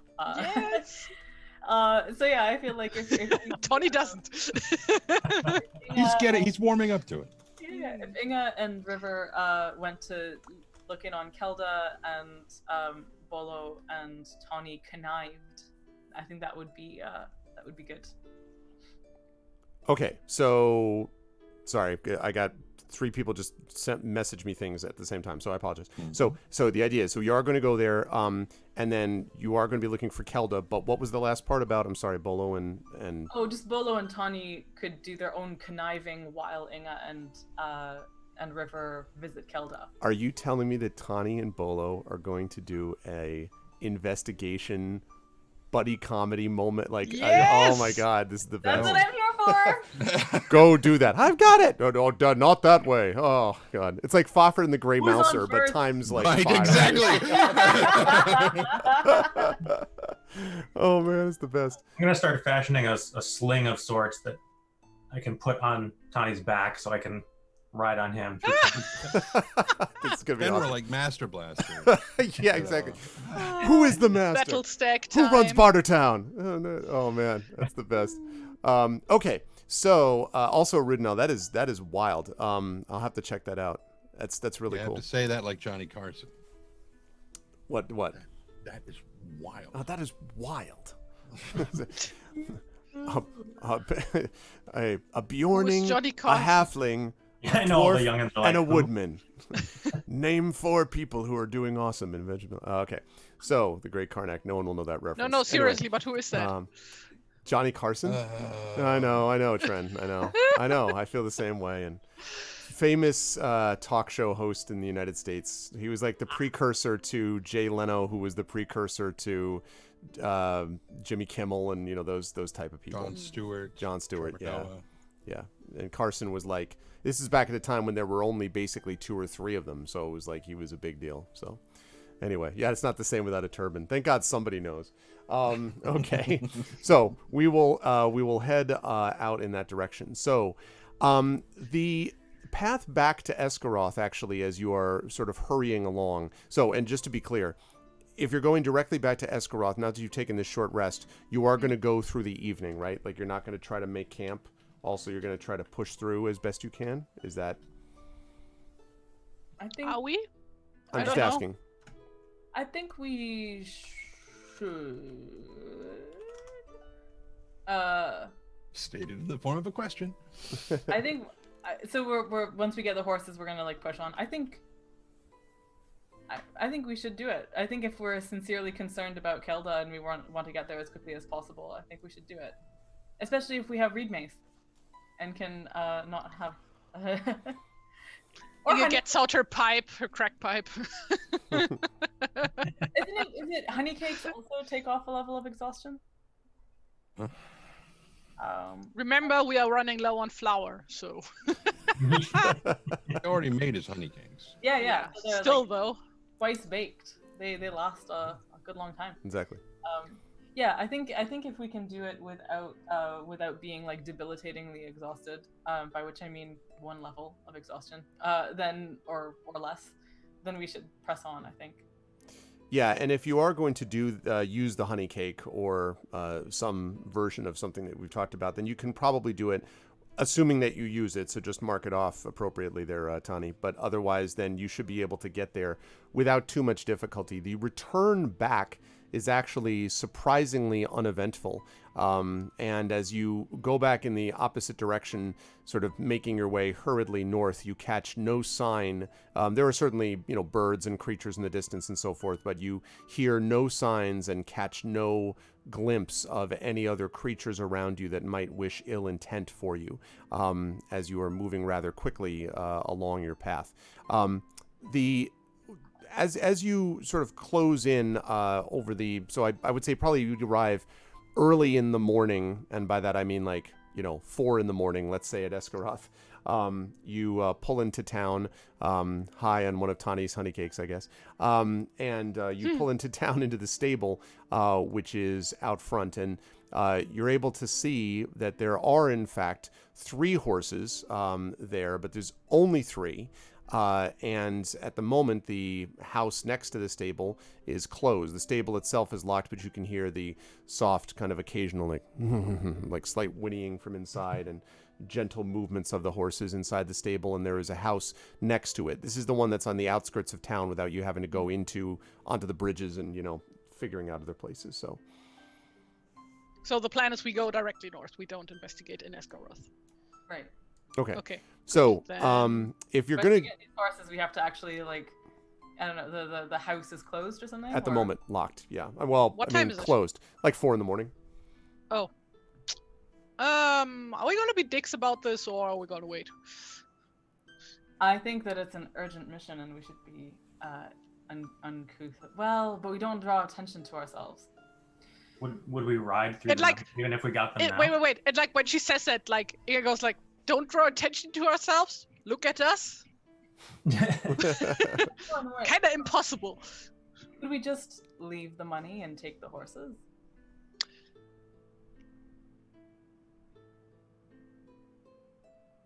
Would that be asking for trouble? Would they be people sent after them? I was gonna say there's no sign suggesting this one way or the other. I mean, this is an emergency, so I think we can write a charming note and leave it with some money, and leave it in our wake. sure, we can just toss it underneath the door, I guess.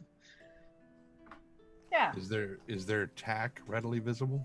Yes, but the stable doors are technically the stable door is locked, although in quotes, like I mean, it does not look like it would be difficult to undo this lock.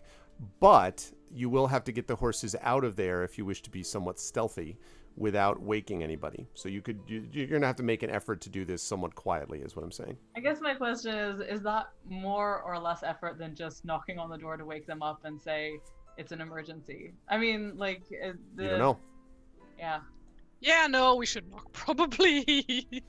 Sounds like less trouble. Oh man. Yeah, part of me really wants to execute like a stealth operation. I really wanted you to also. It's like I wanted to see the horses 11 moment, but Yeah. like But the thing is, like, that sort of sneaking really, I mean, like, when I think of River's character in particular, if she's like, no, this is the goal that we must pursue, yes, then we will do it. But if it's actually about, like, I don't know, like something that feels like stealing from good common folk, then that will actually kind of rub her the wrong way. So I think, yeah, should we knock? I don't know, like we'll put it like Yes. Pong, pong, pong, pong, pong. Wake up! This is an emergency! so you doof, doof, doof, doof, doof, doof on the door, and then finally you hear this creaking inside, and then this sort of you hear this kind of grunting, and then some sound of heavy footsteps coming down the wooden stairs inside the house, and then the door opens up, and you see there's this person in a nightgown and got the the hat sort of tilted Yes, over, and a candle. an old man holding a lantern, and Young Master Scrooge. Aye. Yeah. What do you want? That's thieves and brigands in the middle of the morning. What's going on? We need the horses. We need to go to Dale now. What horses? What are you talking about? I'm not open. I'll come back at 9. No. Were Slam. we thieves? He slams River, the door. River is like going to interpose herself between him Okay, so he tries to slam it, and and River just looks at him very, very seriously and earnestly and says, "Sir, we are on an important mission for From the God. good of the kingdom." Sorry, what? For what? From God. From God. We're on a mission from God. A mission from God. In the background, one of the horses just falls apart. And then the guy at the door just goes First like it like this, flies backwards. like in the air and then like falls down for like 10 minutes. Oh, I'm sorry. I love the Blues Brothers. Sorry, they're cracking me up. I need to watch that movie again because it was extremely cathartic to see so many Nazis just. Oh God, I know. It's the best part. The car with the Nazis falling, and the guy like, "I've always loved you." Like, is it doing the dun da da da da da da da da? Oh man, Illinois Nazis. I love that. Anyway, so No, so sorry, River very seriously interposes herself to say, a woman's life may hang in the balance. We need to get horses immediately to, and we cannot say more. But, and she'll like, I don't know, Like wait, he already has the money. Like yeah. like 5 silver pieces, like, you know, a bit extra for the troubles. Well, I was going to say, yeah, because he's like, I can't, there's one of the horses already spoken for. I can't just send them off on your say-so. Well, what if I'm sorry if there's a woman who's in trouble, but there's other people in trouble too. They need these horses, and I have no idea who you are. They're dark times, miss, you must understand. I am Clearly doesn't know who you are, by the way, obviously. Do you want, Yes. yeah. Quick, Robot, review royalty. Wait. Yeah. River says, so River will, like, very sternly does the introductions and says, this is Thane Tawny Bear, the Hearth Mender. This is Inga of Dale with Thane, her 1,000... Inga.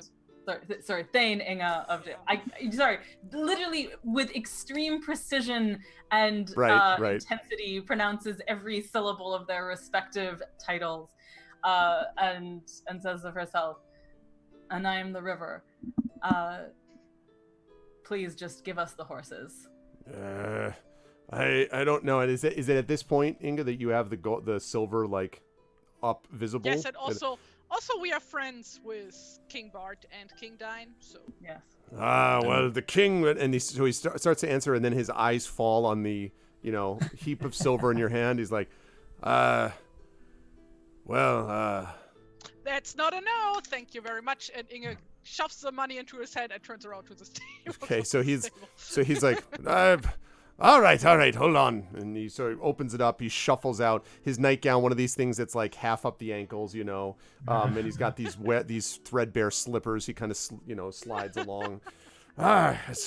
It's irregular, I could get in trouble for this. The authorities don't want me just renting them out to anywhere. I don't suppose you have insurance, do you? And he walks over to and takes out a big iron key. You actually don't know where he conceals this in the nightgown, and you maybe don't want to know, so he just takes it out, puts this thing in, and opens it, and lets these horses out. The horses, for all of the... You're not sure how well the old man takes care of himself, but the horses actually seem to be pretty well taken care of. One of them goes up and kind of like looks curiously, like lowers its nose to Lillimon. And Lillimon kind of looks up and nuzzles the horse. And so he says, all right, well, that'll be, how much did you give me? And he kind of looks down. He does a mental calculation. All right, that'll about cover it then. Now mind, no going into mountains. And if anything breaks, if you got any horse hooves that get split or anything like that, it'll be your responsibility. Otherwise, may you have safe journeys, masters. And thank you. So yes. Tell me, sir, friend, did you say one of the horses was already spoken for? Yes, but well, I suppose I can convince him. He said he'd be coming for it sometime tomorrow. I might have one coming back into the stable before then. You said he was a regular. Yes, that's true. Can you tell us his name? Oh, well, I'm not really supposed to be giving out names, miss. It's sort of against protocol, you understand, the rules. Authorities don't like it when I start telling names. Him 2 more silver pieces. But in times like these, in these dark times, he says, well, the truth is that, he's a regular, but the one who took the horse for him isn't, if you see what I mean. A man came in I'd say about a day ago now or so. In a great hurry he was, and he told me that he was going to be needing one of these horses for use when he came back the other direction. And I said, who's it for? And he says, well, Erebor in town. I said, well, why don't he come here himself? And he says, because he don't have anything. And then he looks at me and says, don't ask questions, you old fool. The money's good. Just like that, if you please. Well, I was about to tell him to get lost, but, he was paying up front, and in these dark times, you understand. So, anyway, I'd never seen this one before, but he said he was speaking for this Erebor in town. And the truth is, I haven't seen Erebor now for a couple of days. I figured he'd just come back in. Anyway, whoever this man was, he was tall, kind of stooped over, and thin. Long, ratty gray hair he had, and kind of had a strange look on him, he did. I didn't much like the look or feel of him, but his money's good, and that was what mattered. And so then he was off, and he said he'd be coming back when he tended to his business. He said he was headed up to Dale. No, not here. Up in Dale, he said. Did he have a bow? I think so, yes. I believe I saw one. But, well, I don't know. Most people that come in here do have bows and arrows, begging your pardon. A lot of them coming from the wild anyway. Tawny will, I guess, reach over to probably the river or Inga, whoever it was that had it, and said, arrows like this? And so he looks at it, and he kind of, now his eye, he's got one eye is sort of squinted shut all the time, and so he kind of peers in, and you can see he's kind of like the white gray stubble of, is on his chin and his mouth, surrounding his mouth. He's like, well, I'm no archer, but I think I might have seen arrows like that. They were sort of strange looking, I guess. Thick black ones they were. I saw ones like that once, years ago. I fought in some of the wars, before I settled down into something more sensible, you understand. And, well, I remember seeing arrows like these, but they always were carried by orcs. And this man was, ugly as he was no orc. Huh. Thank you very much, friend. You've been a great help. It's whatever I can do to keep things going in these difficult times we live in. So, I recommend you as a favored ostler to the king himself. Oh, well, miss, that's powerfully kind of you. Please let him know if you see him that our finest horses have gone down the roads made by the kings. No reason they couldn't carry the kings, you understand.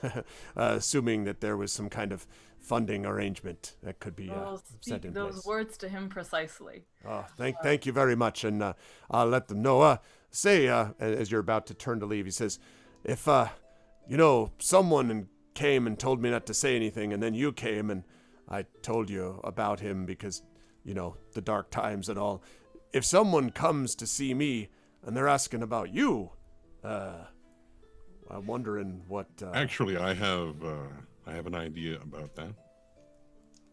And he kind of looks, yes, sir. How much does this barn door cost? Oh, and he looks up at the barn door. He's like, well, I mean, that's fine wood that's there. I built that myself. I don't know, probably 5 silver, 10 silver maybe for the door itself, but why? And Tawny walks in, and we're taking all of your horses, right? At the moment, yes. I got more coming back tomorrow, 1 or 2 Tawny maybe. walks into the stable, says, close the door. And he closes it. And Tawny backs up as far as he can and charges straight at the door and barrels into it, trying to break it open. Okay, make a strength check for me. This will not go well. Ding. Oh, that's exciting. So it like opens the lock, like immediately just bursts and comes through. He's like, "Hey, what are you doing now?" Hush. And Tawny puts 10 silver pennies in his hand and says, "Your horses broke out and ran away." Hi. And he looks at you. He looks up. He looks at the door, and he says, "It was the damnedest thing, too." And he turns and takes it and walks back into the house. Oh, wonderful. Okay, so, Good! Oh my gosh! So, you take the horses, which are, for all of the ravening of the stable master of the ostler, they are in very good condition, and you head up into Dale. Now, Dale and Esgaroth with the horses is probably only the ride of a couple of hours, so probably it's about 6:30 or so. The dawn is approaching, since we are in early September. Dawn is approaching as you arrive at the gates of Dale, and as per usual, there are guards by the side, by the doors, but the doors this time, as opposed to the time that we started Erebor Adventures are now open, and traffic is obviously very low since it is so early in the morning. But there's one wagon or two that might be riding in and out at this point, and the guards who see you immediately kind of, notice. Obviously, they know who you are, and they nod and sort of, wave you through into Dale. And you'll be happy to know that I have a map for you of Dale itself. Ooh la I la. present to you Dale, everybody. God, what a hideous town. Dali. So this that we're looking at, come on, zoom out. All right, there we go. So this that we're looking at is Dale, and the door that you've just come in is through what is known as the Trader's Gate, which is down here, that you just roved. You went up the Merchant's Way, and you've just gone through the Trader's Gate. If you're looking for Kelda, then what you would want to do is to sort of look around and try to find some people in town. You could even theoretically maybe ask the guards. But the market square is up here, which is where usually a lot of the shop owners. The market itself usually, not everyone is in the market at all times. They are different people. Some people are there all the time. Some people are there once or twice a week. It depends on the particular merchant. The market won't be open quite yet, but it should be open reasonably soon. Or you could just try to grab a couple of random people, because there are a couple of people wandering around the streets this early in the morning. I think that River would like to ask the guards if they know where Kelda lives, since she seemed to be like a fairly well-known. Try to get her before she gets to the market, basically.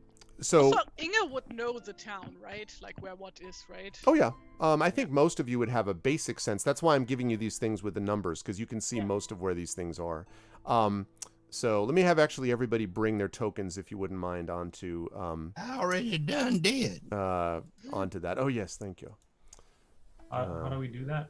Oh, if you go to the tab where your character sheet is, like like in the chat above the chat window, you have like 6 different buttons.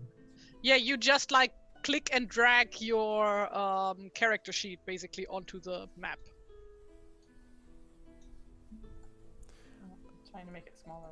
You want to bring Lillimon on there too, also, Terry? I don't have him in my. Oh. No, you always do that. I'm very small. Yes, you are. Yes, you are. Wow. That's to scale, and Yeah, I know. I'm gonna carry you in the palm of our hands. That's great. You're like smaller than stone. It's like considerably smaller. It's like. Okay. So, what was the inn we stayed at last time? Like the expensive one? The one that Tawny stayed in most of the time. Yeah. Yeah. Ooh, I need to find the name for it. Give me a second. I wanna track down. That's not the one. Was that the water house? Because that sounds. That sounds familiar. Yeah. Is it morning when we arrive? Very early morning. Yes. I would Market say is like not yet open. 6:30 maybe. The river road as opposed to the rocky road. The We river. can hide out. River's got a whole Bakery. road named after her. That's Yes. What is a quay? South quay? Key. a key. It's Key. a What? it's a dock. That's not how you basically. spell key. Like a dock. I know. It's because it's from the French, from quai. So it's our quai. Yep. It's Okay. Spanish. I know Stone's Okay. big, but he's not bigger than Lillimon.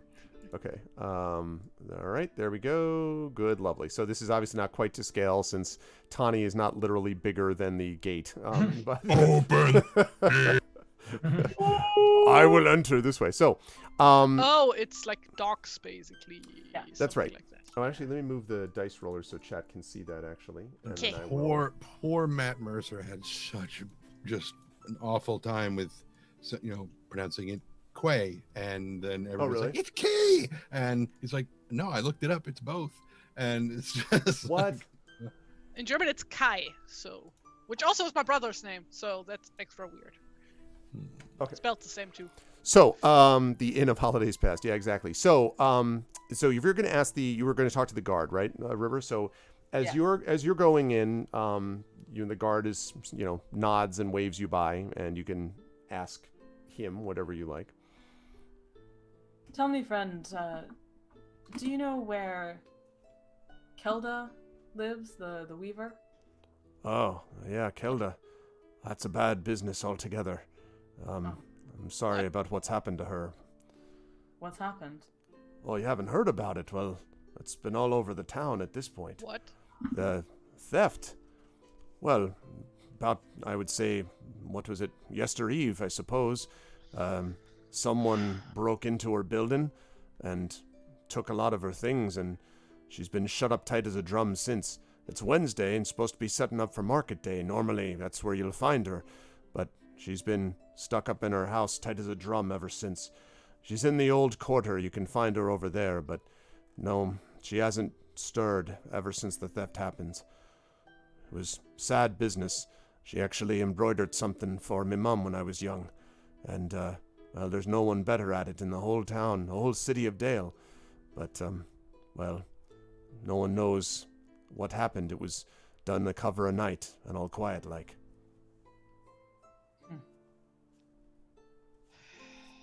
Yeah, let's go. We have no time to lose. Are you familiar with the name Longo? Longo. I heard some rumor about some bandit, I heard, but there's no details about it, no. Just rumors. Why? You heard something about him?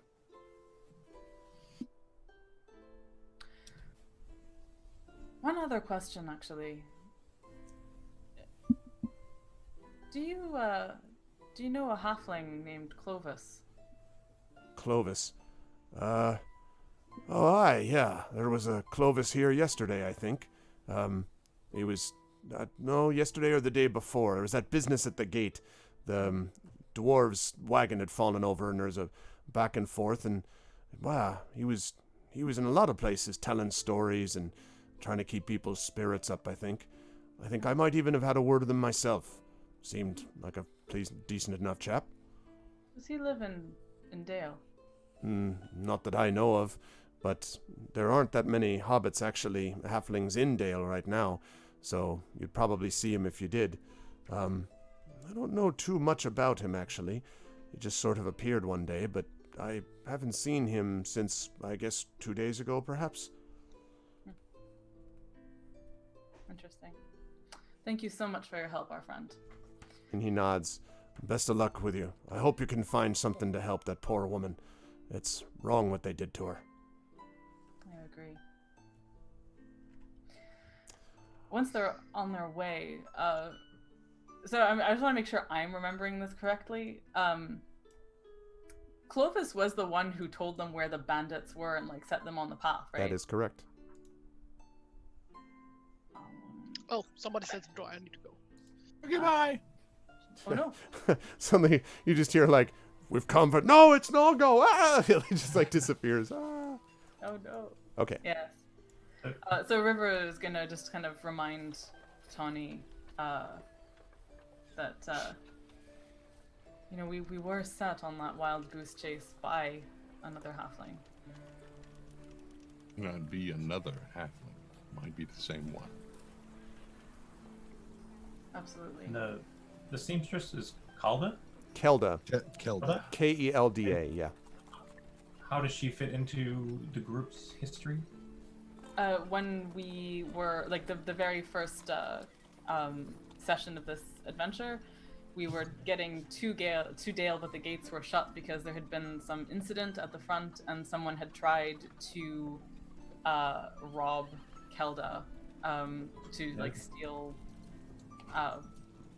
a silver needle that she had on her, basically. So we spoke to her, and she was very kind and like embroidered nice things on our clothes and stuff. And then, but there was someone named Clovis who like seemed to have witnessed what happened and stuff, and then sent us told us where the bandits were likely to have been and stuff, or where they camped or something. This is why we head out in that direction. Okay. Yeah. Right, based on rumors he had allegedly heard.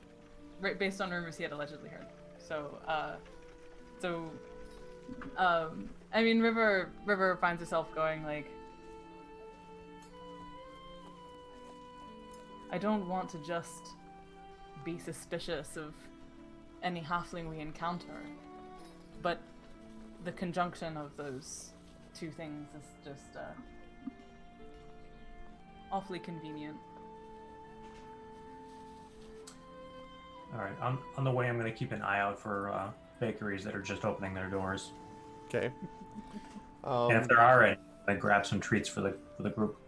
Well, and actually, if you want, you can sort of take your, you can sort of choose your path. You can see that as someone circled up here, thank you, you can see that this is where the old quarter is. So you could pass by, you've got the keys that we were just talking about over here, but there's also a farmer's market that's over here, which is probably not open quite yet, but there is an... We're making a habit today of waking up people before they're opening business. I've heard about you. You're waking up good, decent folk in the middle of the night and throwing money at them. So you don't want money. Fine. Yeah, exactly.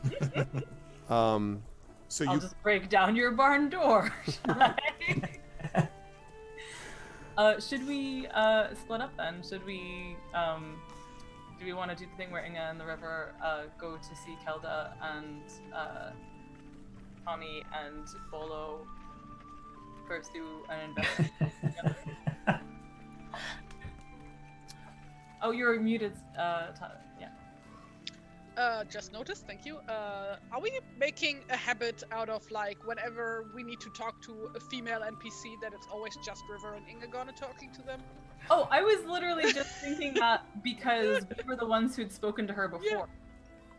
Well, Like- that too, but like, you know, also like way back with Brunhilde.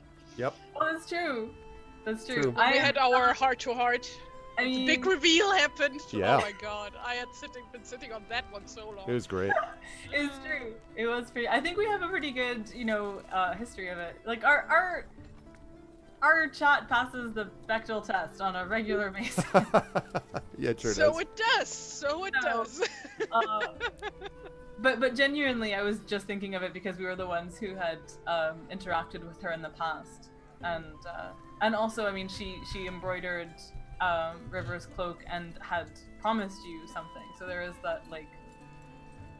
Yeah, Inga is not gonna cash in on that now. Yeah, well, yeah, no, she may not have her needle anymore. We don't. Sorry for your loss. Where's my stuff? But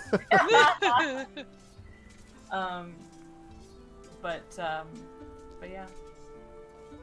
So do you want to do that? Yeah, we should first go find a stable for them horses. So I think we've already done that. Oh, we did that. Okay. Then yeah, I guess.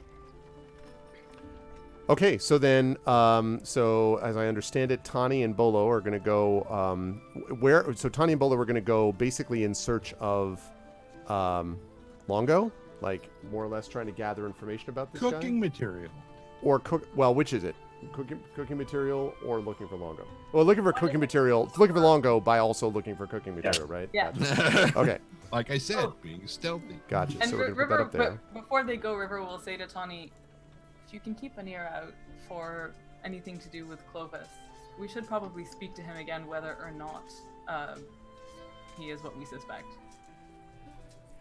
And you should probably find some messenger that we can send to the Haven, because if this guy does have eyes and ears everywhere, he knows that we are connected. Good point. Yep. All right, so I'm going to, let's see, this will work out very well actually. Let's start out with let's start out with the search for Longo, with Tani and with Bolo. So you can see right there, which is why I wanted to put this particular map up. You can see where these things are, and if you have like a particular question about a particular area of Dale that you see and you're like, what is this? You can ask me and I can try to give you some information about that in terms of places to look, but it's up to how the two of you want to handle it. If you're like, no, we want to go here to start our, investigation, then you can do that. It's, as I say, about 6:30 a.m., so streets are still fairly quiet. There are some people, but not many, so it'll probably not start picking up for another couple of hours. What is the nest? So the nest, which is That's where they store all their vipers. yeah, exactly, a nest of vipers. So in the area of the southwest, as I realize that I saw this place and I don't remember. I read all up on this too. Hold on a second.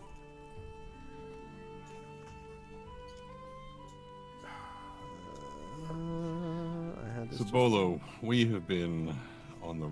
By that I mean we, the rest of the group, but mainly me, have been on the road for a goodly portion of the last 2 years. Aside from one very unfortunate dinner party, not too long ago, I have not really been in this town in a while. Now, I suspect that you have been here a fair bit more than I have in recent times, so if you have any ideas, I will defer to you. Well, it seems to me like we might, if we're trying to find rumor of Longo, that's our goal, right? One of them. We should either go to perhaps a seedier area of town, or go to the barracks, the constables, and try to find information from them. Those might be the two most logical places to get some scent of him. My worry of going to the constables, constabulary, There we go. is that might have eyes there as well. Almost certainly will in a seedier part of town, but Right. Might I or you have know anybody who we trust in the constabulary or there are a few. hierarchy? There are a few. I mean, obviously, the king himself, but I don't want to. Or an advisor to the king that we might have met, someone along those lines who keeps their ear to the ground for this type of thing. In the aforementioned less than pleasant dinner party, I did a great deal of healing in the aftermath of that. Huh. So I would be much more readily accepted if I did any searching in the constabulary. You, not being associated with me, would have an easier time probably searching in the seedier places. If I go there,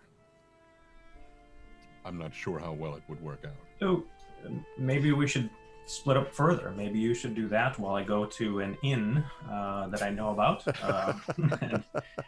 and just ask around a bit and see what I find. Go Carefully. fractal. We're just gonna Yes. I love it. Absolutely. we'll split between all those good It's- selves and his less good selves. It's a Mandelbrot investigation. Yes. Yeah. The party has completely split itself, and nothing could be better. I do want to. You know, you never split the party. Exactly. Eric No, is this a back, keeps a fighter, hale and hearty, Hail. and so on and so forth. I don't remember the rest of the looks. Move on. So I did find out the nest. My apologies for that, because something was tickling my memory about what it wasn't, and I now figured it out. So the nest is actually the heavily reinforced keep of the city guard of Dale. It's known as the nest because of the heraldry which the city guard bears, which is the sign of the thrush. So Wait, I'm this listening. You said heraldry. that's right. Yeah, what? The sign of the thrush. Ding. And here the city guard regularly trains and set out to patrol the city. And there are other, obviously, guard posts throughout Dale, but this is the biggest, size and activity levels of the nest that exists. So the nest is the biggest, basically, guard area that you would find in the city. That is what the nest is. So, if you folks are splitting up even further, so Tani, you're headed in what direction? Then Towards wherever the guards are. okay, so you're headed to the nest. So let's do that first. Then I will deal with Bolo next, and then we'll deal with the river and with. And we should River probably and wrap Inga. up with them because we have half. That's an exactly right. That's exactly the plan. So we will start with you, Tani. Okay. So Tani, you are heading. Are you heading to the nest now that I've described Yes. it out? Okay. So that's over here. So if you want to make your way over this way, this is in the residential quarter. So one of the things that you note as you come over here is that in the residential quarter, which continues to grow, there is always a lot of construction. So you see a lot of, like, at the moment it's not being used because it's too early, but you can see, like, bags of what is some kind of mortar, and you can see Jesus! you can see trowels on the ground and stuff like that in various places, and chipped and broken stone, which is being moved away or brought in.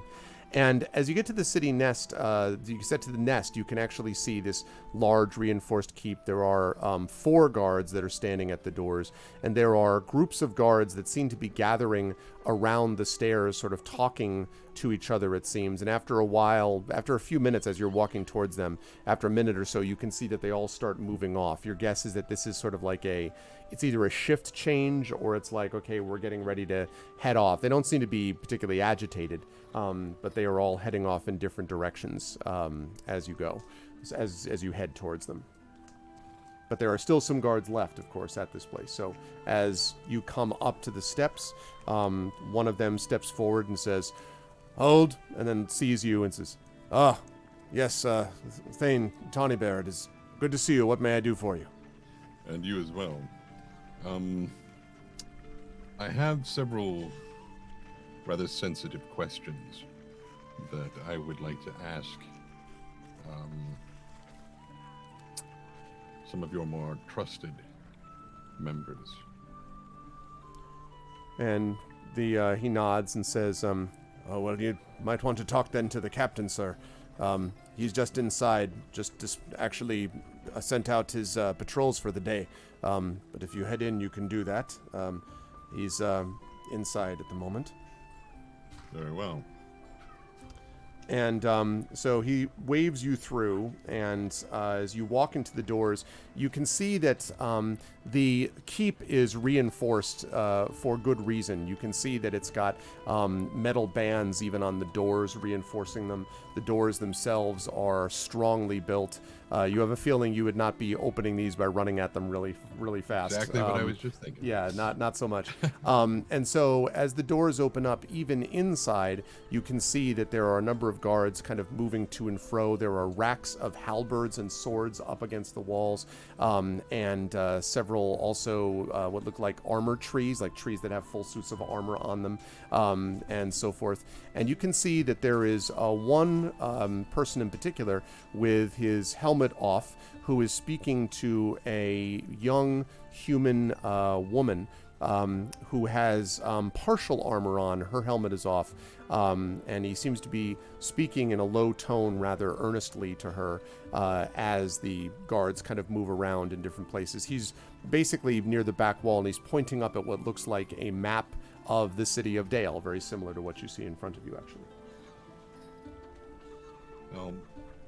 Without stepping up and directly interrupting them, Tawny will just kind of, to get his attention, and let him know that when you're done, I need to talk to you. So he sort of looks in your direction and notices who you are, and and he says, "All right, so you understand what I've asked." And she says, "Yes, Captain, but I don't." And he says, "I told you before, you'll be able to manage it. Just make sure that you're careful and don't go waving your sword around at anything that moves, all right?" Yes, Captain. All right, make sure you get your helmet over there." And he points at one of the armor trees, and she nods and sort of looks at you nervously and then kind of moves off towards the armor tree.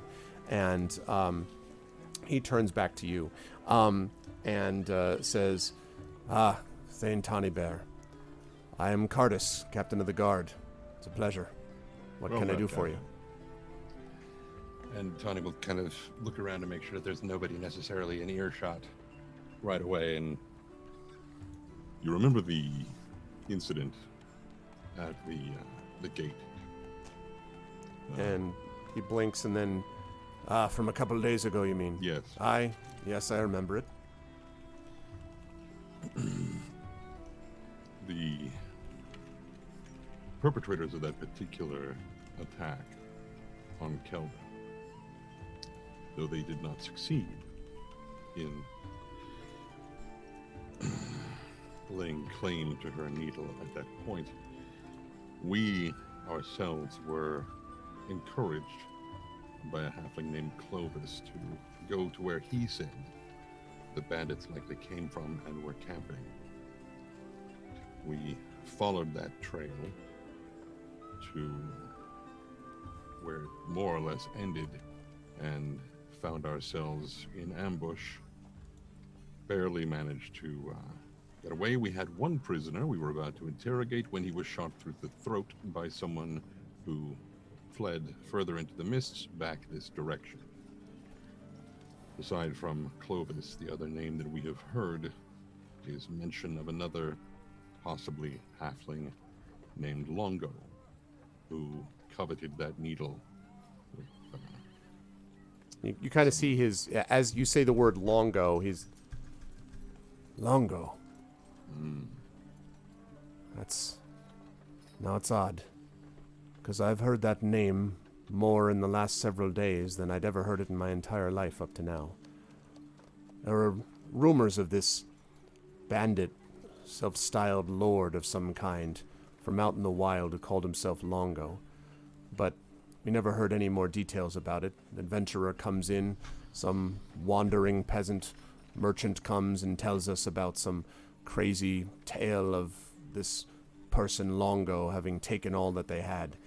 Sometimes he was a halfling, sometimes he was a giant, sometimes he was a dragon. I mostly assumed he was the product of too many mugs of ale, to be honest with you. But then over the last few days I've heard that name again, Longo, many times. People talking about this rumor of bandits, coming here and asking us to solve it. I'm no army commander. My job is to keep Dale safe, and I don't have the manpower to send them out and go looking for every shadow. But Longo, you say? Well, any kind of...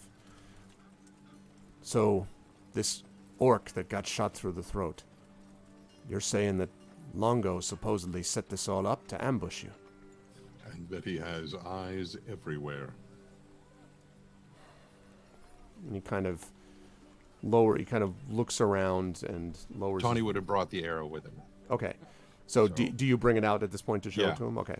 Mm-hmm. So, and he says, looking at the arrow, he kind of picks it up and he says, now that's interesting. You see that there? And he points at the shaft of the arrow. And the arrow itself, you can see looks like a, rough black wood arrow. And he says, this gets used by many orcs.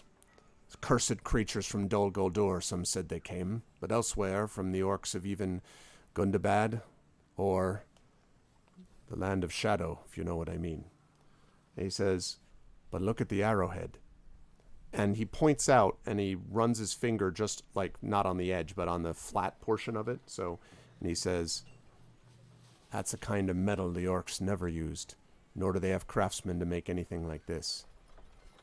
This arrow is not an orc arrow. It was meant to seem like one, but it's been put together, pieced together and crafted.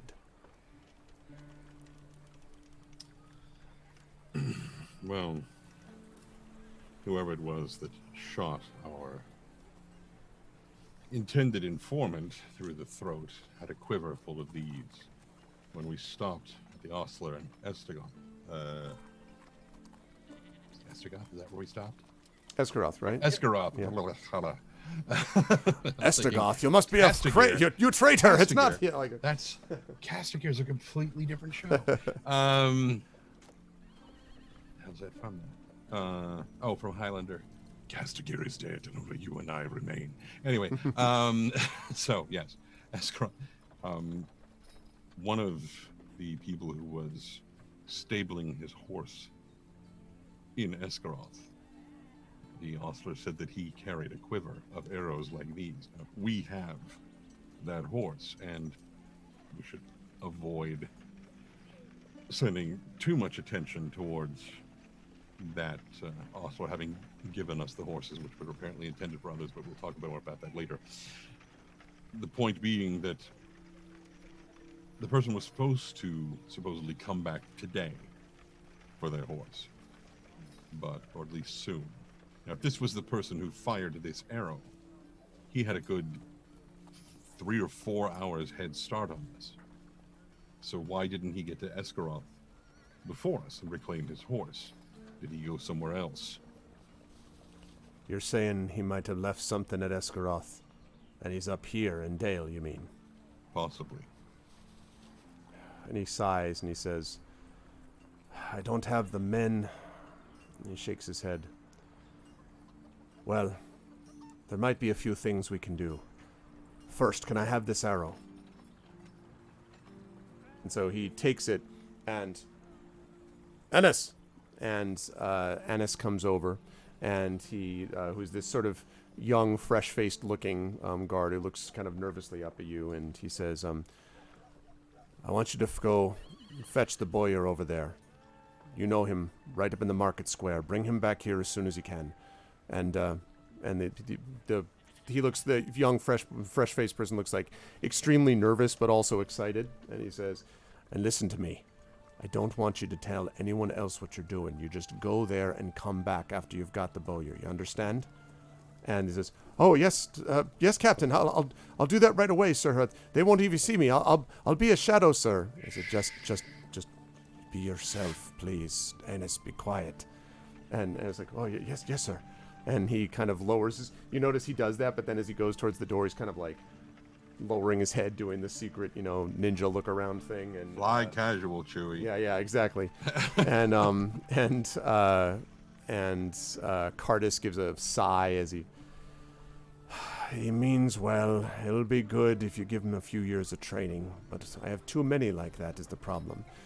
Anyway, he's safe enough to go get a bowyer without bothering everyone and telling everyone in a 100-mile radius here of Dale on the Lonely Mountain where we are. He said, but the second thing I'd put to you, if you want to gather more information about this, there's someone else you should go see. Bard, the king himself, has not been himself for some time, at least for the last month or so. They say that Queen Una is very ill, and since she took ill, he hasn't really been paying close attention to many things around him. But if you don't get a hold of him, you should be able to find at least Elston, Captain of Dale. Now, you do know Elston because you've actually had a run-in, I believe, with Elston at one point during a competition that you had during the end of Wildernite Adventures. And he says, Elston right now has taken over duties while the king attends to the queen. If you go over and find him, there's very little that he doesn't see. I'll send my men through. I'll gather the ones that I can trust and tell them to see if they can find out more about this Longo. I won't have bandits operating within the bounds of my city if I can help it. But in the meantime, Elston's someone who commands even greater respect. And, unlike me, he doesn't have a whole battalion to command at the moment. Things are quiet outside of Dale, or they have been. If you go see him, he might be able to help you while I do more work with this crew. Two things, then. One, Thane Inga and the river have already headed over to speak to Kelda. So they are working that side of this equation. On a more clandestine note, if you or any of your men run into a hobbit and he gives him the description of Bolo, who is seeking to either find or join this Longo, do not stop him. He is working with us. And he nods and he says, all right, I'll spread the word. You should know there's not too many halflings in Dale right now, so anything that does, any of them that are making their way about, might raise some attention regardless. I understand. But that said, I'll make sure that my men don't detain him. And he says, Thane Tonybear, before you leave, if I may, there's a feeling these days about inside and outside of Dale. It's hard to explain, but things that happen, like breaking into Kelda's shop, for instance, it just hasn't happened in Dale for some years. There's something strange about it, and I guess I'm asking for you and yours to do the best you can to help us. It's not the way the city should be, if you follow. I do, and we will.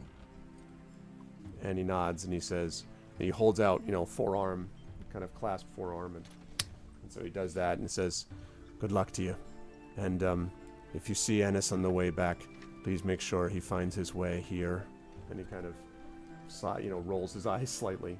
And Tani, assuming you make your way up now to Bard's Castle, we're going to switch over to Bolo. So Bolo, you were going to be doing some searching of your own, and I want to ask what region. Does that mean we're getting to the ladies next time? We will. Yes, we'll see how this goes. I'm watching the time. So Bolo, where are you headed for this? Well, I assume I know the town to some degree. I'm guessing from the denseness of the architecture that the Broken Stone is sort of a rundowny kind of area. Yes, I would say that's true. Seedier part of town, or is there a better area? So the thing about Broken Stone, Broken Stone is an area of the Old Quarter, which is actually where the river and where Inga are headed as well. It was the heart of Dale before the coming of Smaug. So this is where they all used to be, basically, back in the day is where this sort of center would be. And they were reduced to, shattered masonry and melted rock by the dragon. And when King Bard first journeyed to Dale, they found these beautiful stones of great beauty in the Old Quarter that were so amazing that even the stonemasons of Erebor were impressed, but the stones were all crumbling and overgrown with vines and lichen. And so the broken stones of the Old Quarter proved to be useful in the rebuilding of Dale. So much of the area here is basically where Old Dale was, sort of built as the foundations. So a lot of the Old Quarter buildings are actually beautiful, but the area of Broken Stone is basically it is the seedy part of town. It is where the black market of the Old Quarter is kind of known, and there are rumors that it is a kind of rundown, almost slum area where a lot of, if you want to get things that are not technically found in the market because they're not wholly legal, if you follow what I mean, this is the place that you would go.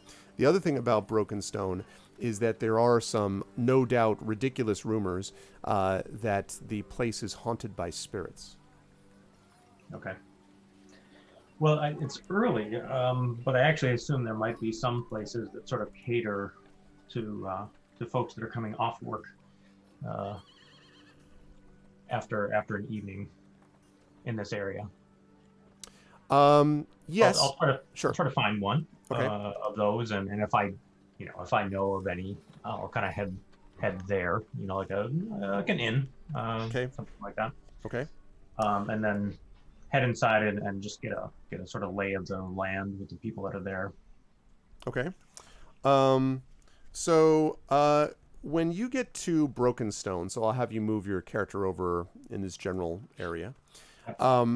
When you get over to Broken Stone, you're actually sort of going through some of the alleyways, and I assume you're trying to do this quietly, right? Like you're trying to basically sort of move from step to step. Just draw little attention to myself. Mm-hmm. Yeah. And when you get to the sort of center of this area, you actually see an inn. There are a couple of inns and taverns, and one of those taverns is called the Honest Thief. You can actually see the sign up front, and there is a man with a holding a closed bag with his fist and a knife in the other, and he's kind of crouched over on the sign that hangs in front of this inn. And the reason you notice it is not just because it's this inn, but because you make out the sound behind it. There's an alleyway that goes behind it, and you can make out what sounds like a scuffle. It's very quiet in this area, but you can hear like this, and this like sort of muffled grunts and stuff like that coming from behind the inn. All right, I'm just gonna slip off my pack, so I'm not making too much noise, and then just pad my way closer and see what I see. Okay. As you make your way, make a stealth check for me, please. Actually, as you go back there. Okay. It should be on your sheet, I think.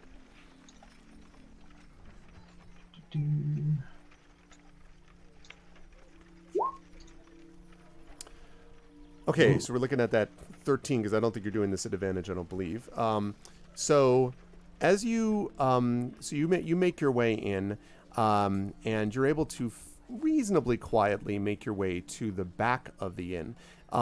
It's fairly dark, even though the dawn is gradually rising, but it's still very dim.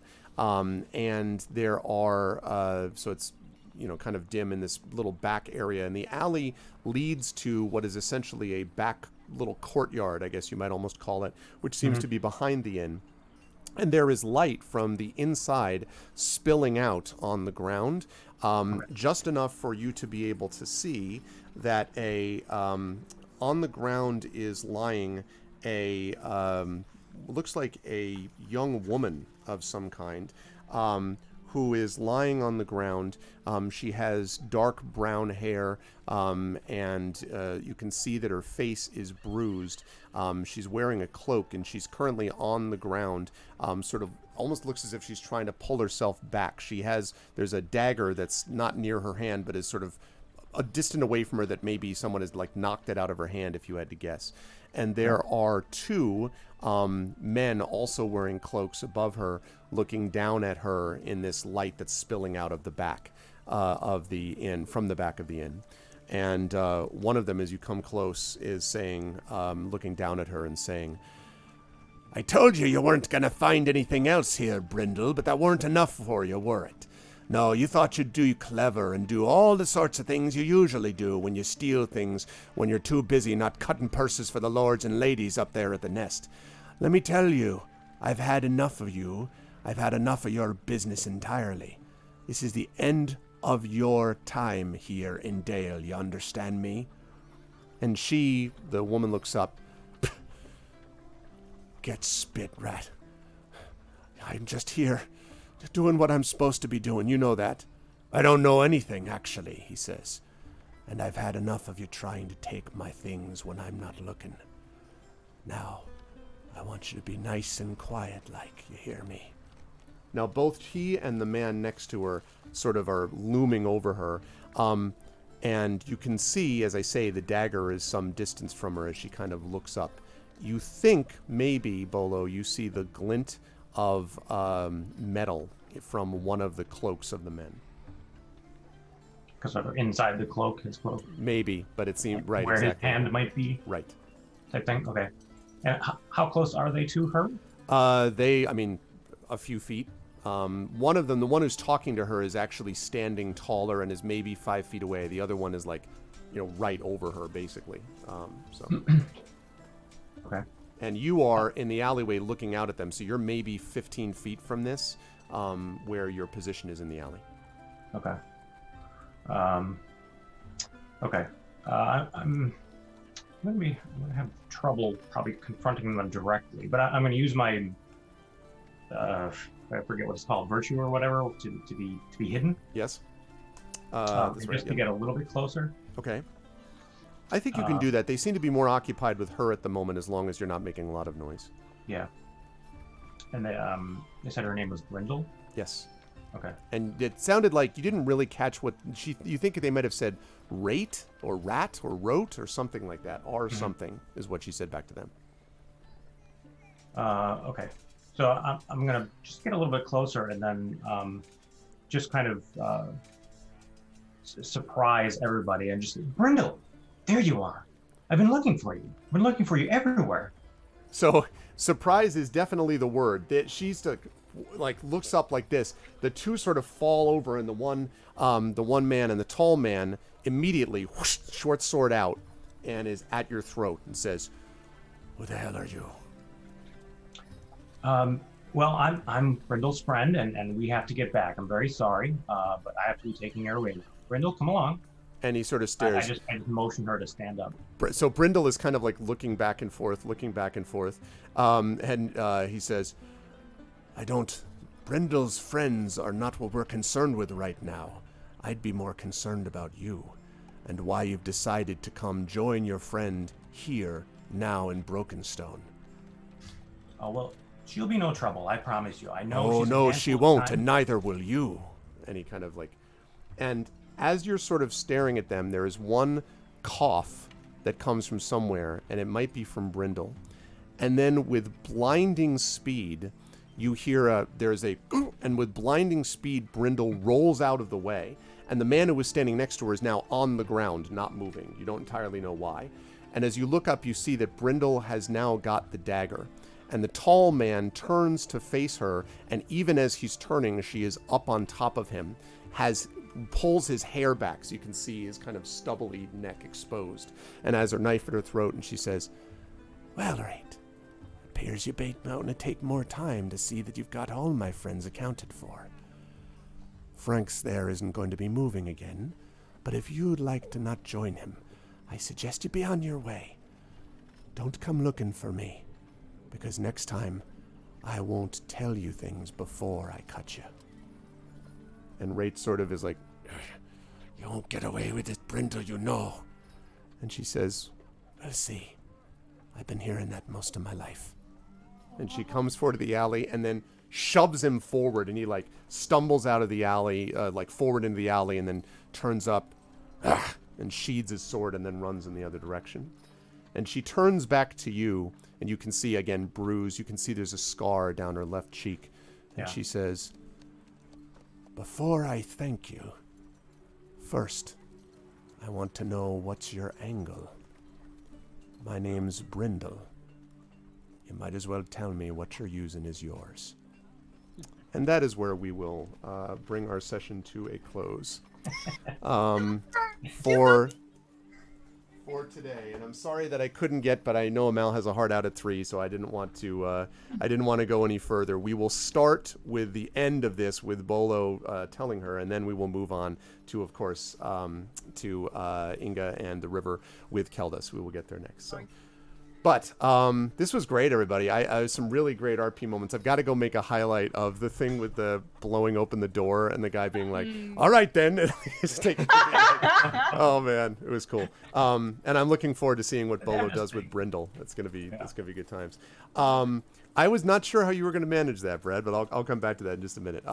First of all, since Mal has to go first, I will let her say goodbye first. Mal, thank you so much. This was great stuff as always. And again, we had more work from the river, and sort of the staunching song and all of that stuff was super helpful in getting the party prepared for what comes next, obviously. So you got a chance to use the song of your father.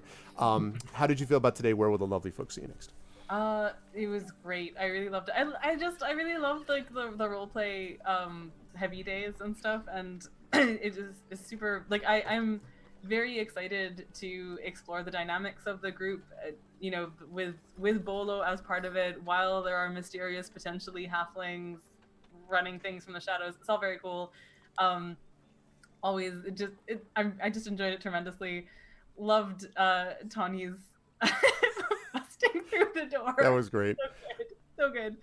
And yeah, so just very, very much enjoyed it. People can see me again here, hopefully, on the 22nd. I am in the process of moving house. We have a moving date. We'll be moving October 2nd. So there's going to be a transitional period, but hopefully that won't affect being here on the chat. Otherwise, you can find me on Twitter at Tithenai, Tithenai, my website, which is myname.com. Or my Substack newsletter, which is amal.substack.com. And if anyone out there is playing Blazeball, y'all should support the Houston Squad. The Blazeball thing with you, I'm just like your Twitter feed, which is all Blazeball all the time. Blazeball! Fantasy sports ball for nerds. Oh my god. It is an excellent sport. It is a beautiful game. Anyway, I sadly cannot leave the window open as I go because I have to open another Zoom call. So that's fine. So I must bid you all adieu, but that was really great. Take care, guys. Bye-bye. Thanks, Mal. See you soon. Bye. All right. So let me get everyone else sorted out here so we can actually see people. And I will start with, let's get rid of that. I will move up to, as I am recapturing the video, I will move up to Terry with Inga. So Inga got a real chance, I think, as well to talk a little bit about. I mean, I love the flex of how much money dwarves typically. You know, you're like, oh, listen, Erebor dwarves. All right, we got plenty of coin, and so that was kind of cracking me up. But also, interest that you raised a good point about the fact that the last time you went to see this female character who was really important, it led to some good role play, but it was interesting that it kind of worked out in that fashion. But I'm looking forward to seeing what happens more with Inga as time goes on. How did you feel about today? Where will the lovely folks see you next? Well, too short as always. Yeah. Need to Do longer sessions. I know. Or more often, or both. Both works. But yeah, no, this was lovely as always. Felt a bit shorter than usually, but like probably because of the hard cut and stuff That's like that. you. That's why it was. Yeah, a little bit. Yep. But yeah, aside from that, people can follow me on Twitter and on Instagram at TariToons. And stuff. So, yeah, that. I don't have a lot to talk about currently. And you will also see... My life is not interesting. Yeah, well, you will also see, hopefully, more of... Will you stop doing that, Tren? What? He's I'm trolling shifting me. my position. I'm like around moving while his I'm around. trying He's to- just like, you listen, if you want, I'll just be like this. Oh, look, it's Tren. Like, hi, Tren. How are you? We'll just have you be the side of things. But anyway, no, you will also hopefully, assuming that everything is okay with Terry's hand and arm and wrist and all that, hopefully you'll see Terry for the game book illustration stream. Oh, yeah, that's right. Which would be, I think, next week, which is the day before my birthday. And so for my birthday, she's going to do awesome game book illustrations. No, not just for my birthday. For all of you, she's going to do that if, as I say, she's feeling up to it. So we'll see. If not, it's no pressure. If not, it's totally fine if not. Like, the issue is when I draw digitally on my tablet, that's for some reason way more straining on my arm than it is when I draw with, like, a regular pencil. Is there any Don't way know that why that is. What about, is there any way that you could get a second webcam that, like, literally would just focus down on you drawing on a pen? I mean, because you could just capture that window on Zoom. You can share the screen of your webcam, is what I'm saying, on Zoom. Yeah, but like then I would need to like keep my desk tidy and stuff, which No, because the camera would just be focused on the paper. It is difficult sometimes. Yeah, but it'd just be focused on the paper, though. You wouldn't need it for the whole yeah, I thing. actually thought about that, and Just, I don't know. My boyfriend does have a camcorder, so I guess I could use I was just thinking something to make it easier on you, because I don't want Well, to. he also has a GoPro that also works. Oh, well, the GoPros, we'll they see. actually do use to stream on Twitch all the time, actually. But anyway, just I'm something gonna to have think about. to think about stuff. Yeah, let me know. Either way, no pressure. But if not, then you will see Terry back here, of course. Either way, if not next week, then the week after for more adventures in Middle Earth. So you will see that as well. And Terry, of course, is responsible for the awesome, amazing Fifi emotes that you see in chat. So you should check out more of that. But thank you, Terry. Always a pleasure. Also, thank you for the resub today. Thank you as well to Brad. And Brad, I'm super excited, partially because this is sort of my jam, like the wandering through, seedy, dark streets of cities is maybe, I might even have written a whole book about that. So I really love the idea of, and The Honest Thief may be a in that I might have made up in a book before. But anyway, I love the idea of Bolo kind of wandering through trying to gather information. And the fact that was how Bolo chose to handle it. Because you didn't have a lot of options. You can't really like shank the guy or whatever, like it probably.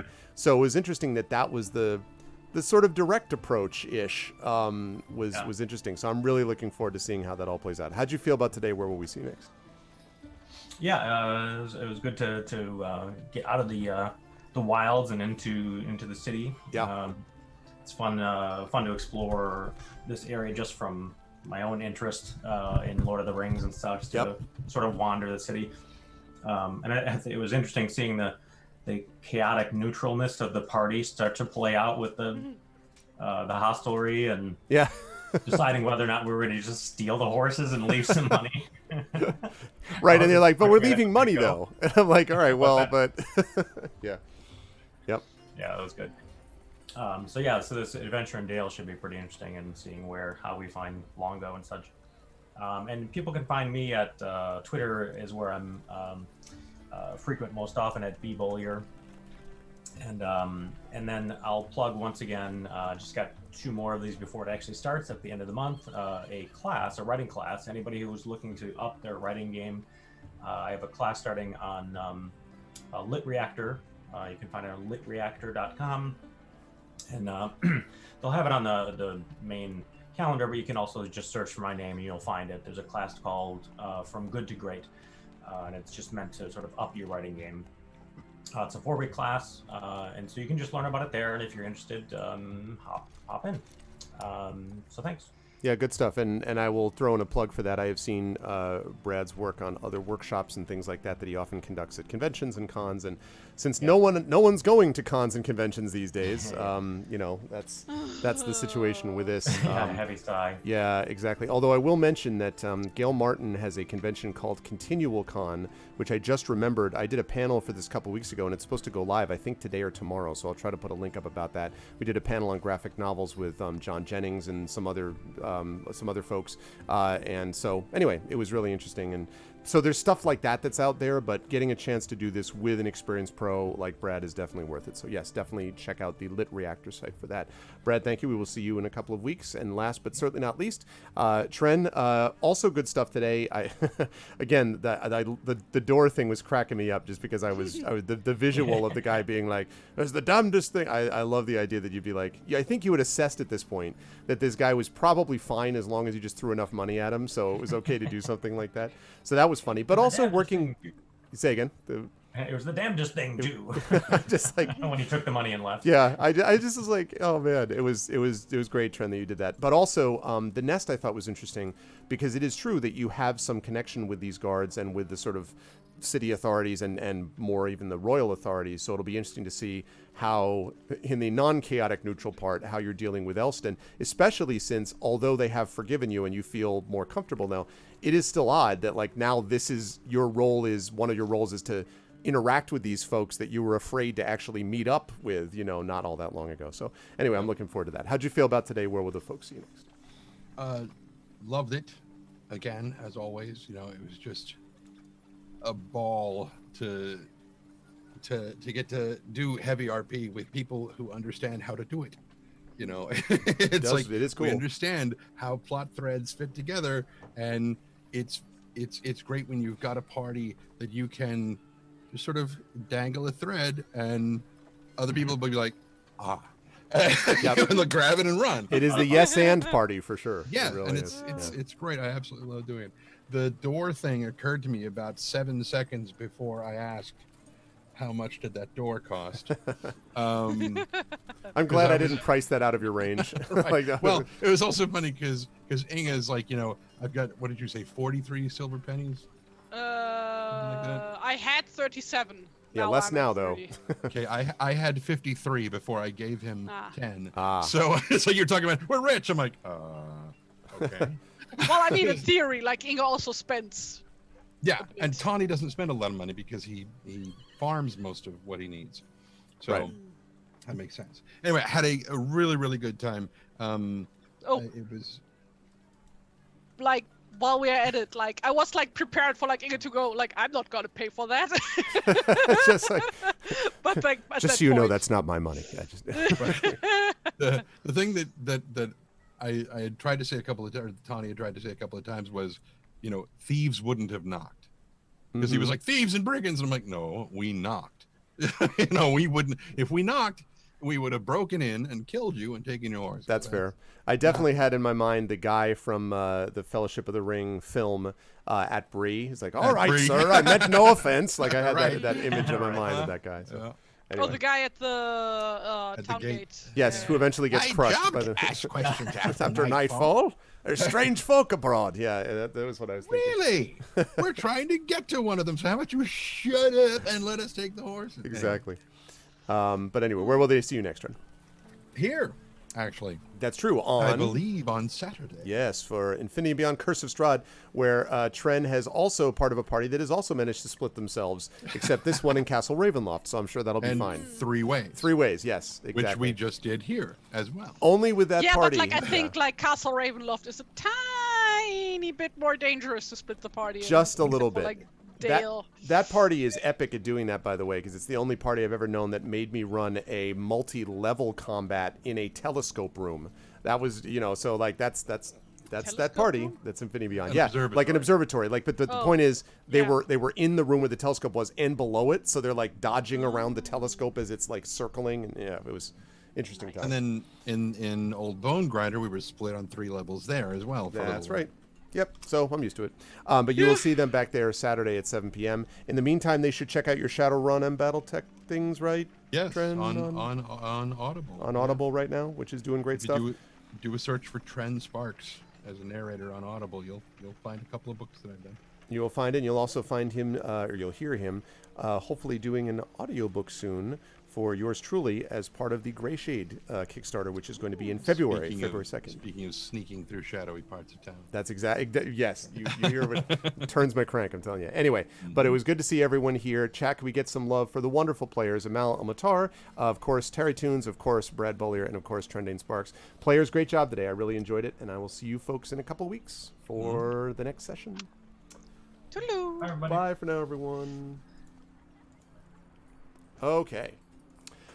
So that is going to do it for today. Man, I really enjoyed that a lot. I was, the thing with the guy, the door, and just like, all right, that was cracking me up. I was having fun with that. But I hope all of you were having fun with role play. And it's true, actually, what Trent said, that playing, I'm very blessed, I think, in my role play to have players that know how to do it. And they aren't just kind of like, you know, like, but no, that doesn't suit my character's desires, or, but that's not what I wanted to do right now. You know, like, they understand that the idea here is to role play with each other and tell a story, and by doing that we make a big difference overall. So thank you to my wonderful players, and thank you to chat today. We had a pretty good turnout and everyone was active, so thank you so much for that as well. And I also want to thank Gabe Lefkowitz and the fine folks at Green Forge Studios who provided a lot of the music that you heard in today's stream. So thank you to them for the amazing work there. And you will see this campaign again, as I said, in a couple of weeks. But for right now, I'm going to head on out of here, and at actually, wait a minute. I want to double check and make sure.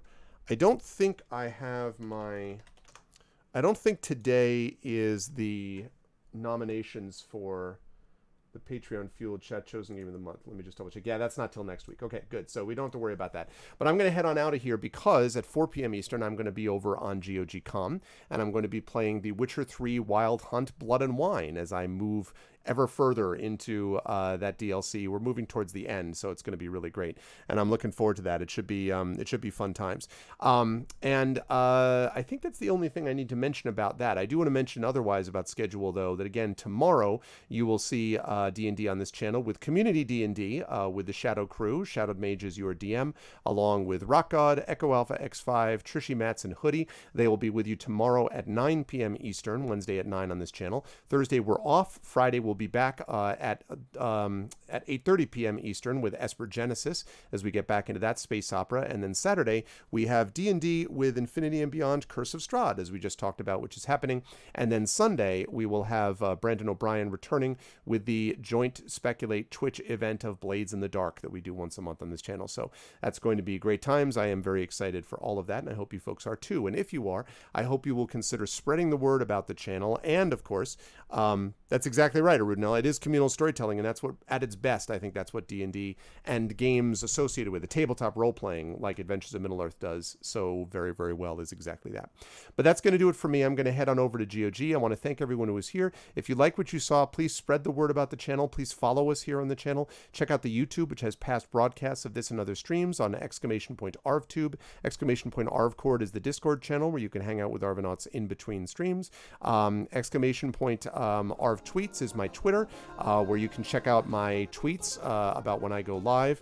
Thank you, One Language. Welcome to the Arvanauts, where you can go live. And thank you for the info as well about Kingdoms of Amalur. I'm going to have to check into that. Where you can also find information about my writing, my teaching, my music, my streaming, gaming, and my family, of course. And you'll get some politics over there, too, because 2020 is a thing. So you can find that over there with ! Arv Tweets. Website for all of this is arvaneleron.com. On the financial side, ! Arv Shop will get you merchandise for both Infinity and Beyond merchandise, and also Adventures in Middle-earth merchandise. And soon we hope to have Esper Genesis merchandise up there as well. Then we've got ! Arv Treon. That is the Patreon right there. That's what I get per month. We have 22 patrons, and I get $2.25 per month after fees, which again is definitely a help. And the more that number goes up, the more that I'll be able to do.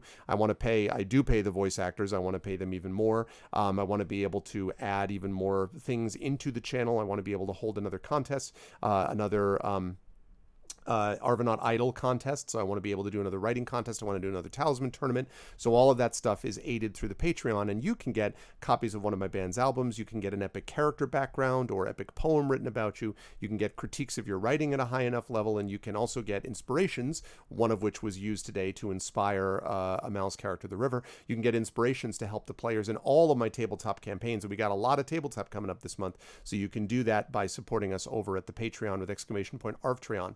Sub button is right of that video window, and again, we're at about 70 subs right now, 69, 70 subs or so. So anyone who can jump on board subbing, that is very much appreciated, makes a big difference as well. You get those custom emotes and sub badges, and can also get inspirations as well to help the players. And then the publishing stuff, ! Icarus and Jelinek, which everyone has been talking about and showing off their copies. Their copies of things. Their copies of things, because I have them too. Icarus and Jelinek. You will definitely want to check this out. This, of course, is, we have a couple people who are showing these off. Again, if you like these, please, and you have them, if you bought them, and you have them or you backed the Kickstarter, please, a positive review on Goodreads is much appreciated. It definitely makes a difference in the algorithms that they use. And these are going to be coming out in retail release on November 10th of this year.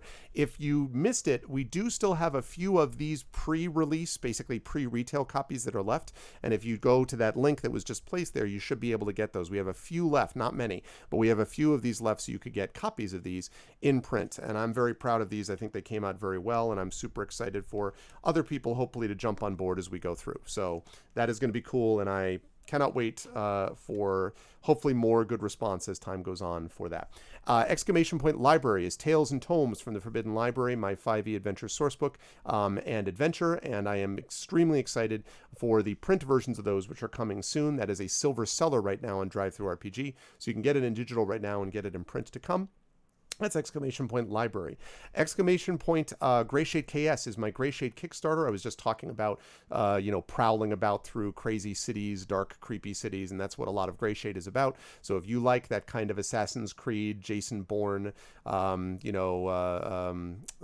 Lankmar type of feel, then you'll definitely want to check this book out, Greyshade, which is book 1 of the Grey Assassin trilogy, and that is going to be released as part of a Kickstarter with a board game, with an RPG, and with a audiobook by Tren that we just talked about. That is going to be officially starting that Kickstarter February 2nd of 2021. So please keep tuned, stay tuned, because I'll have more details about that. And I'm really excited about this project. I think it's going to be, I hope, a really big deal. So we will see as time goes on. And last but certainly not least, ! BLM, Black Lives Matter. We've been talking about this quite a bit. It's never been more true than now. It's always been true, but it's never been more true than now that our focus is on it, that we need to assert and acknowledge and affirm that Black Lives Matter through these methods. And this link that I have up there does many things. For one thing, it is a link where you can donate to various resources and things like that, but it's also a place where you can get educated for yourself if you want to be a good ally, if you want to learn about police reform and funding, if you want to learn about how to educate your kids about these things. All of that stuff can be found on that link, which is kept updated regularly. They do a great job over there, and I'm going to be adding things on as time goes on over the course of time. So I'm very excited for more details of that to come out and to be able to add them to them as we go on. But again, ! BLM for that. That is going to do it for me. No raid today because, again, I'm going to be over at GOGCom in about 40 minutes at 4 p.m. for more of The Witcher. But again, if you like this, please spread the word, let people know, and tell everyone, and sub and support and do all that good stuff. Thank you to my wonderful mods. Thank you to Arudinel, the Dragon Spear, to It's Law. It's good to see you again, Law, by the way. To Terry Tunes. Thank you so much as well to my subscribers, Arudinel, Dragon Spear, It's Law, Terry Tunes, Nonstop, Ballsteg, Arenth, Mrs. Dunsel, The Rising Tides, Trendane, Trishy Metz, and Trishy Metz. Thank you to all of my subscribers and my Patreon supporters. It really makes a difference. Thank you to my viewers as well. One Language One, Admiral AK, Aesthier, another TT viewer, Black Fury, Commander Root, Day Underscore, good to see you, Day Underscore, ECAG, Electrical Longboard, Fury Fire, Get Affiliated Now, not sure if bot. Gigafrost, Lathia Canis, Lurks, Mags the Axe, Pulin, what is that? Palandoyle, Remastino, Snowy, Tunnelin Geek, Hugh Christensen, Uncle Elias, and Vandak. Thank you so much to everyone for your awesomeness today. I really appreciate it. And I will see you folks over on GOG at 4 p.m. for The Witcher 3 Wild Hunt Blood and Wine. Until then, everyone be good to each other, and I'll catch you all soon. Bye for now.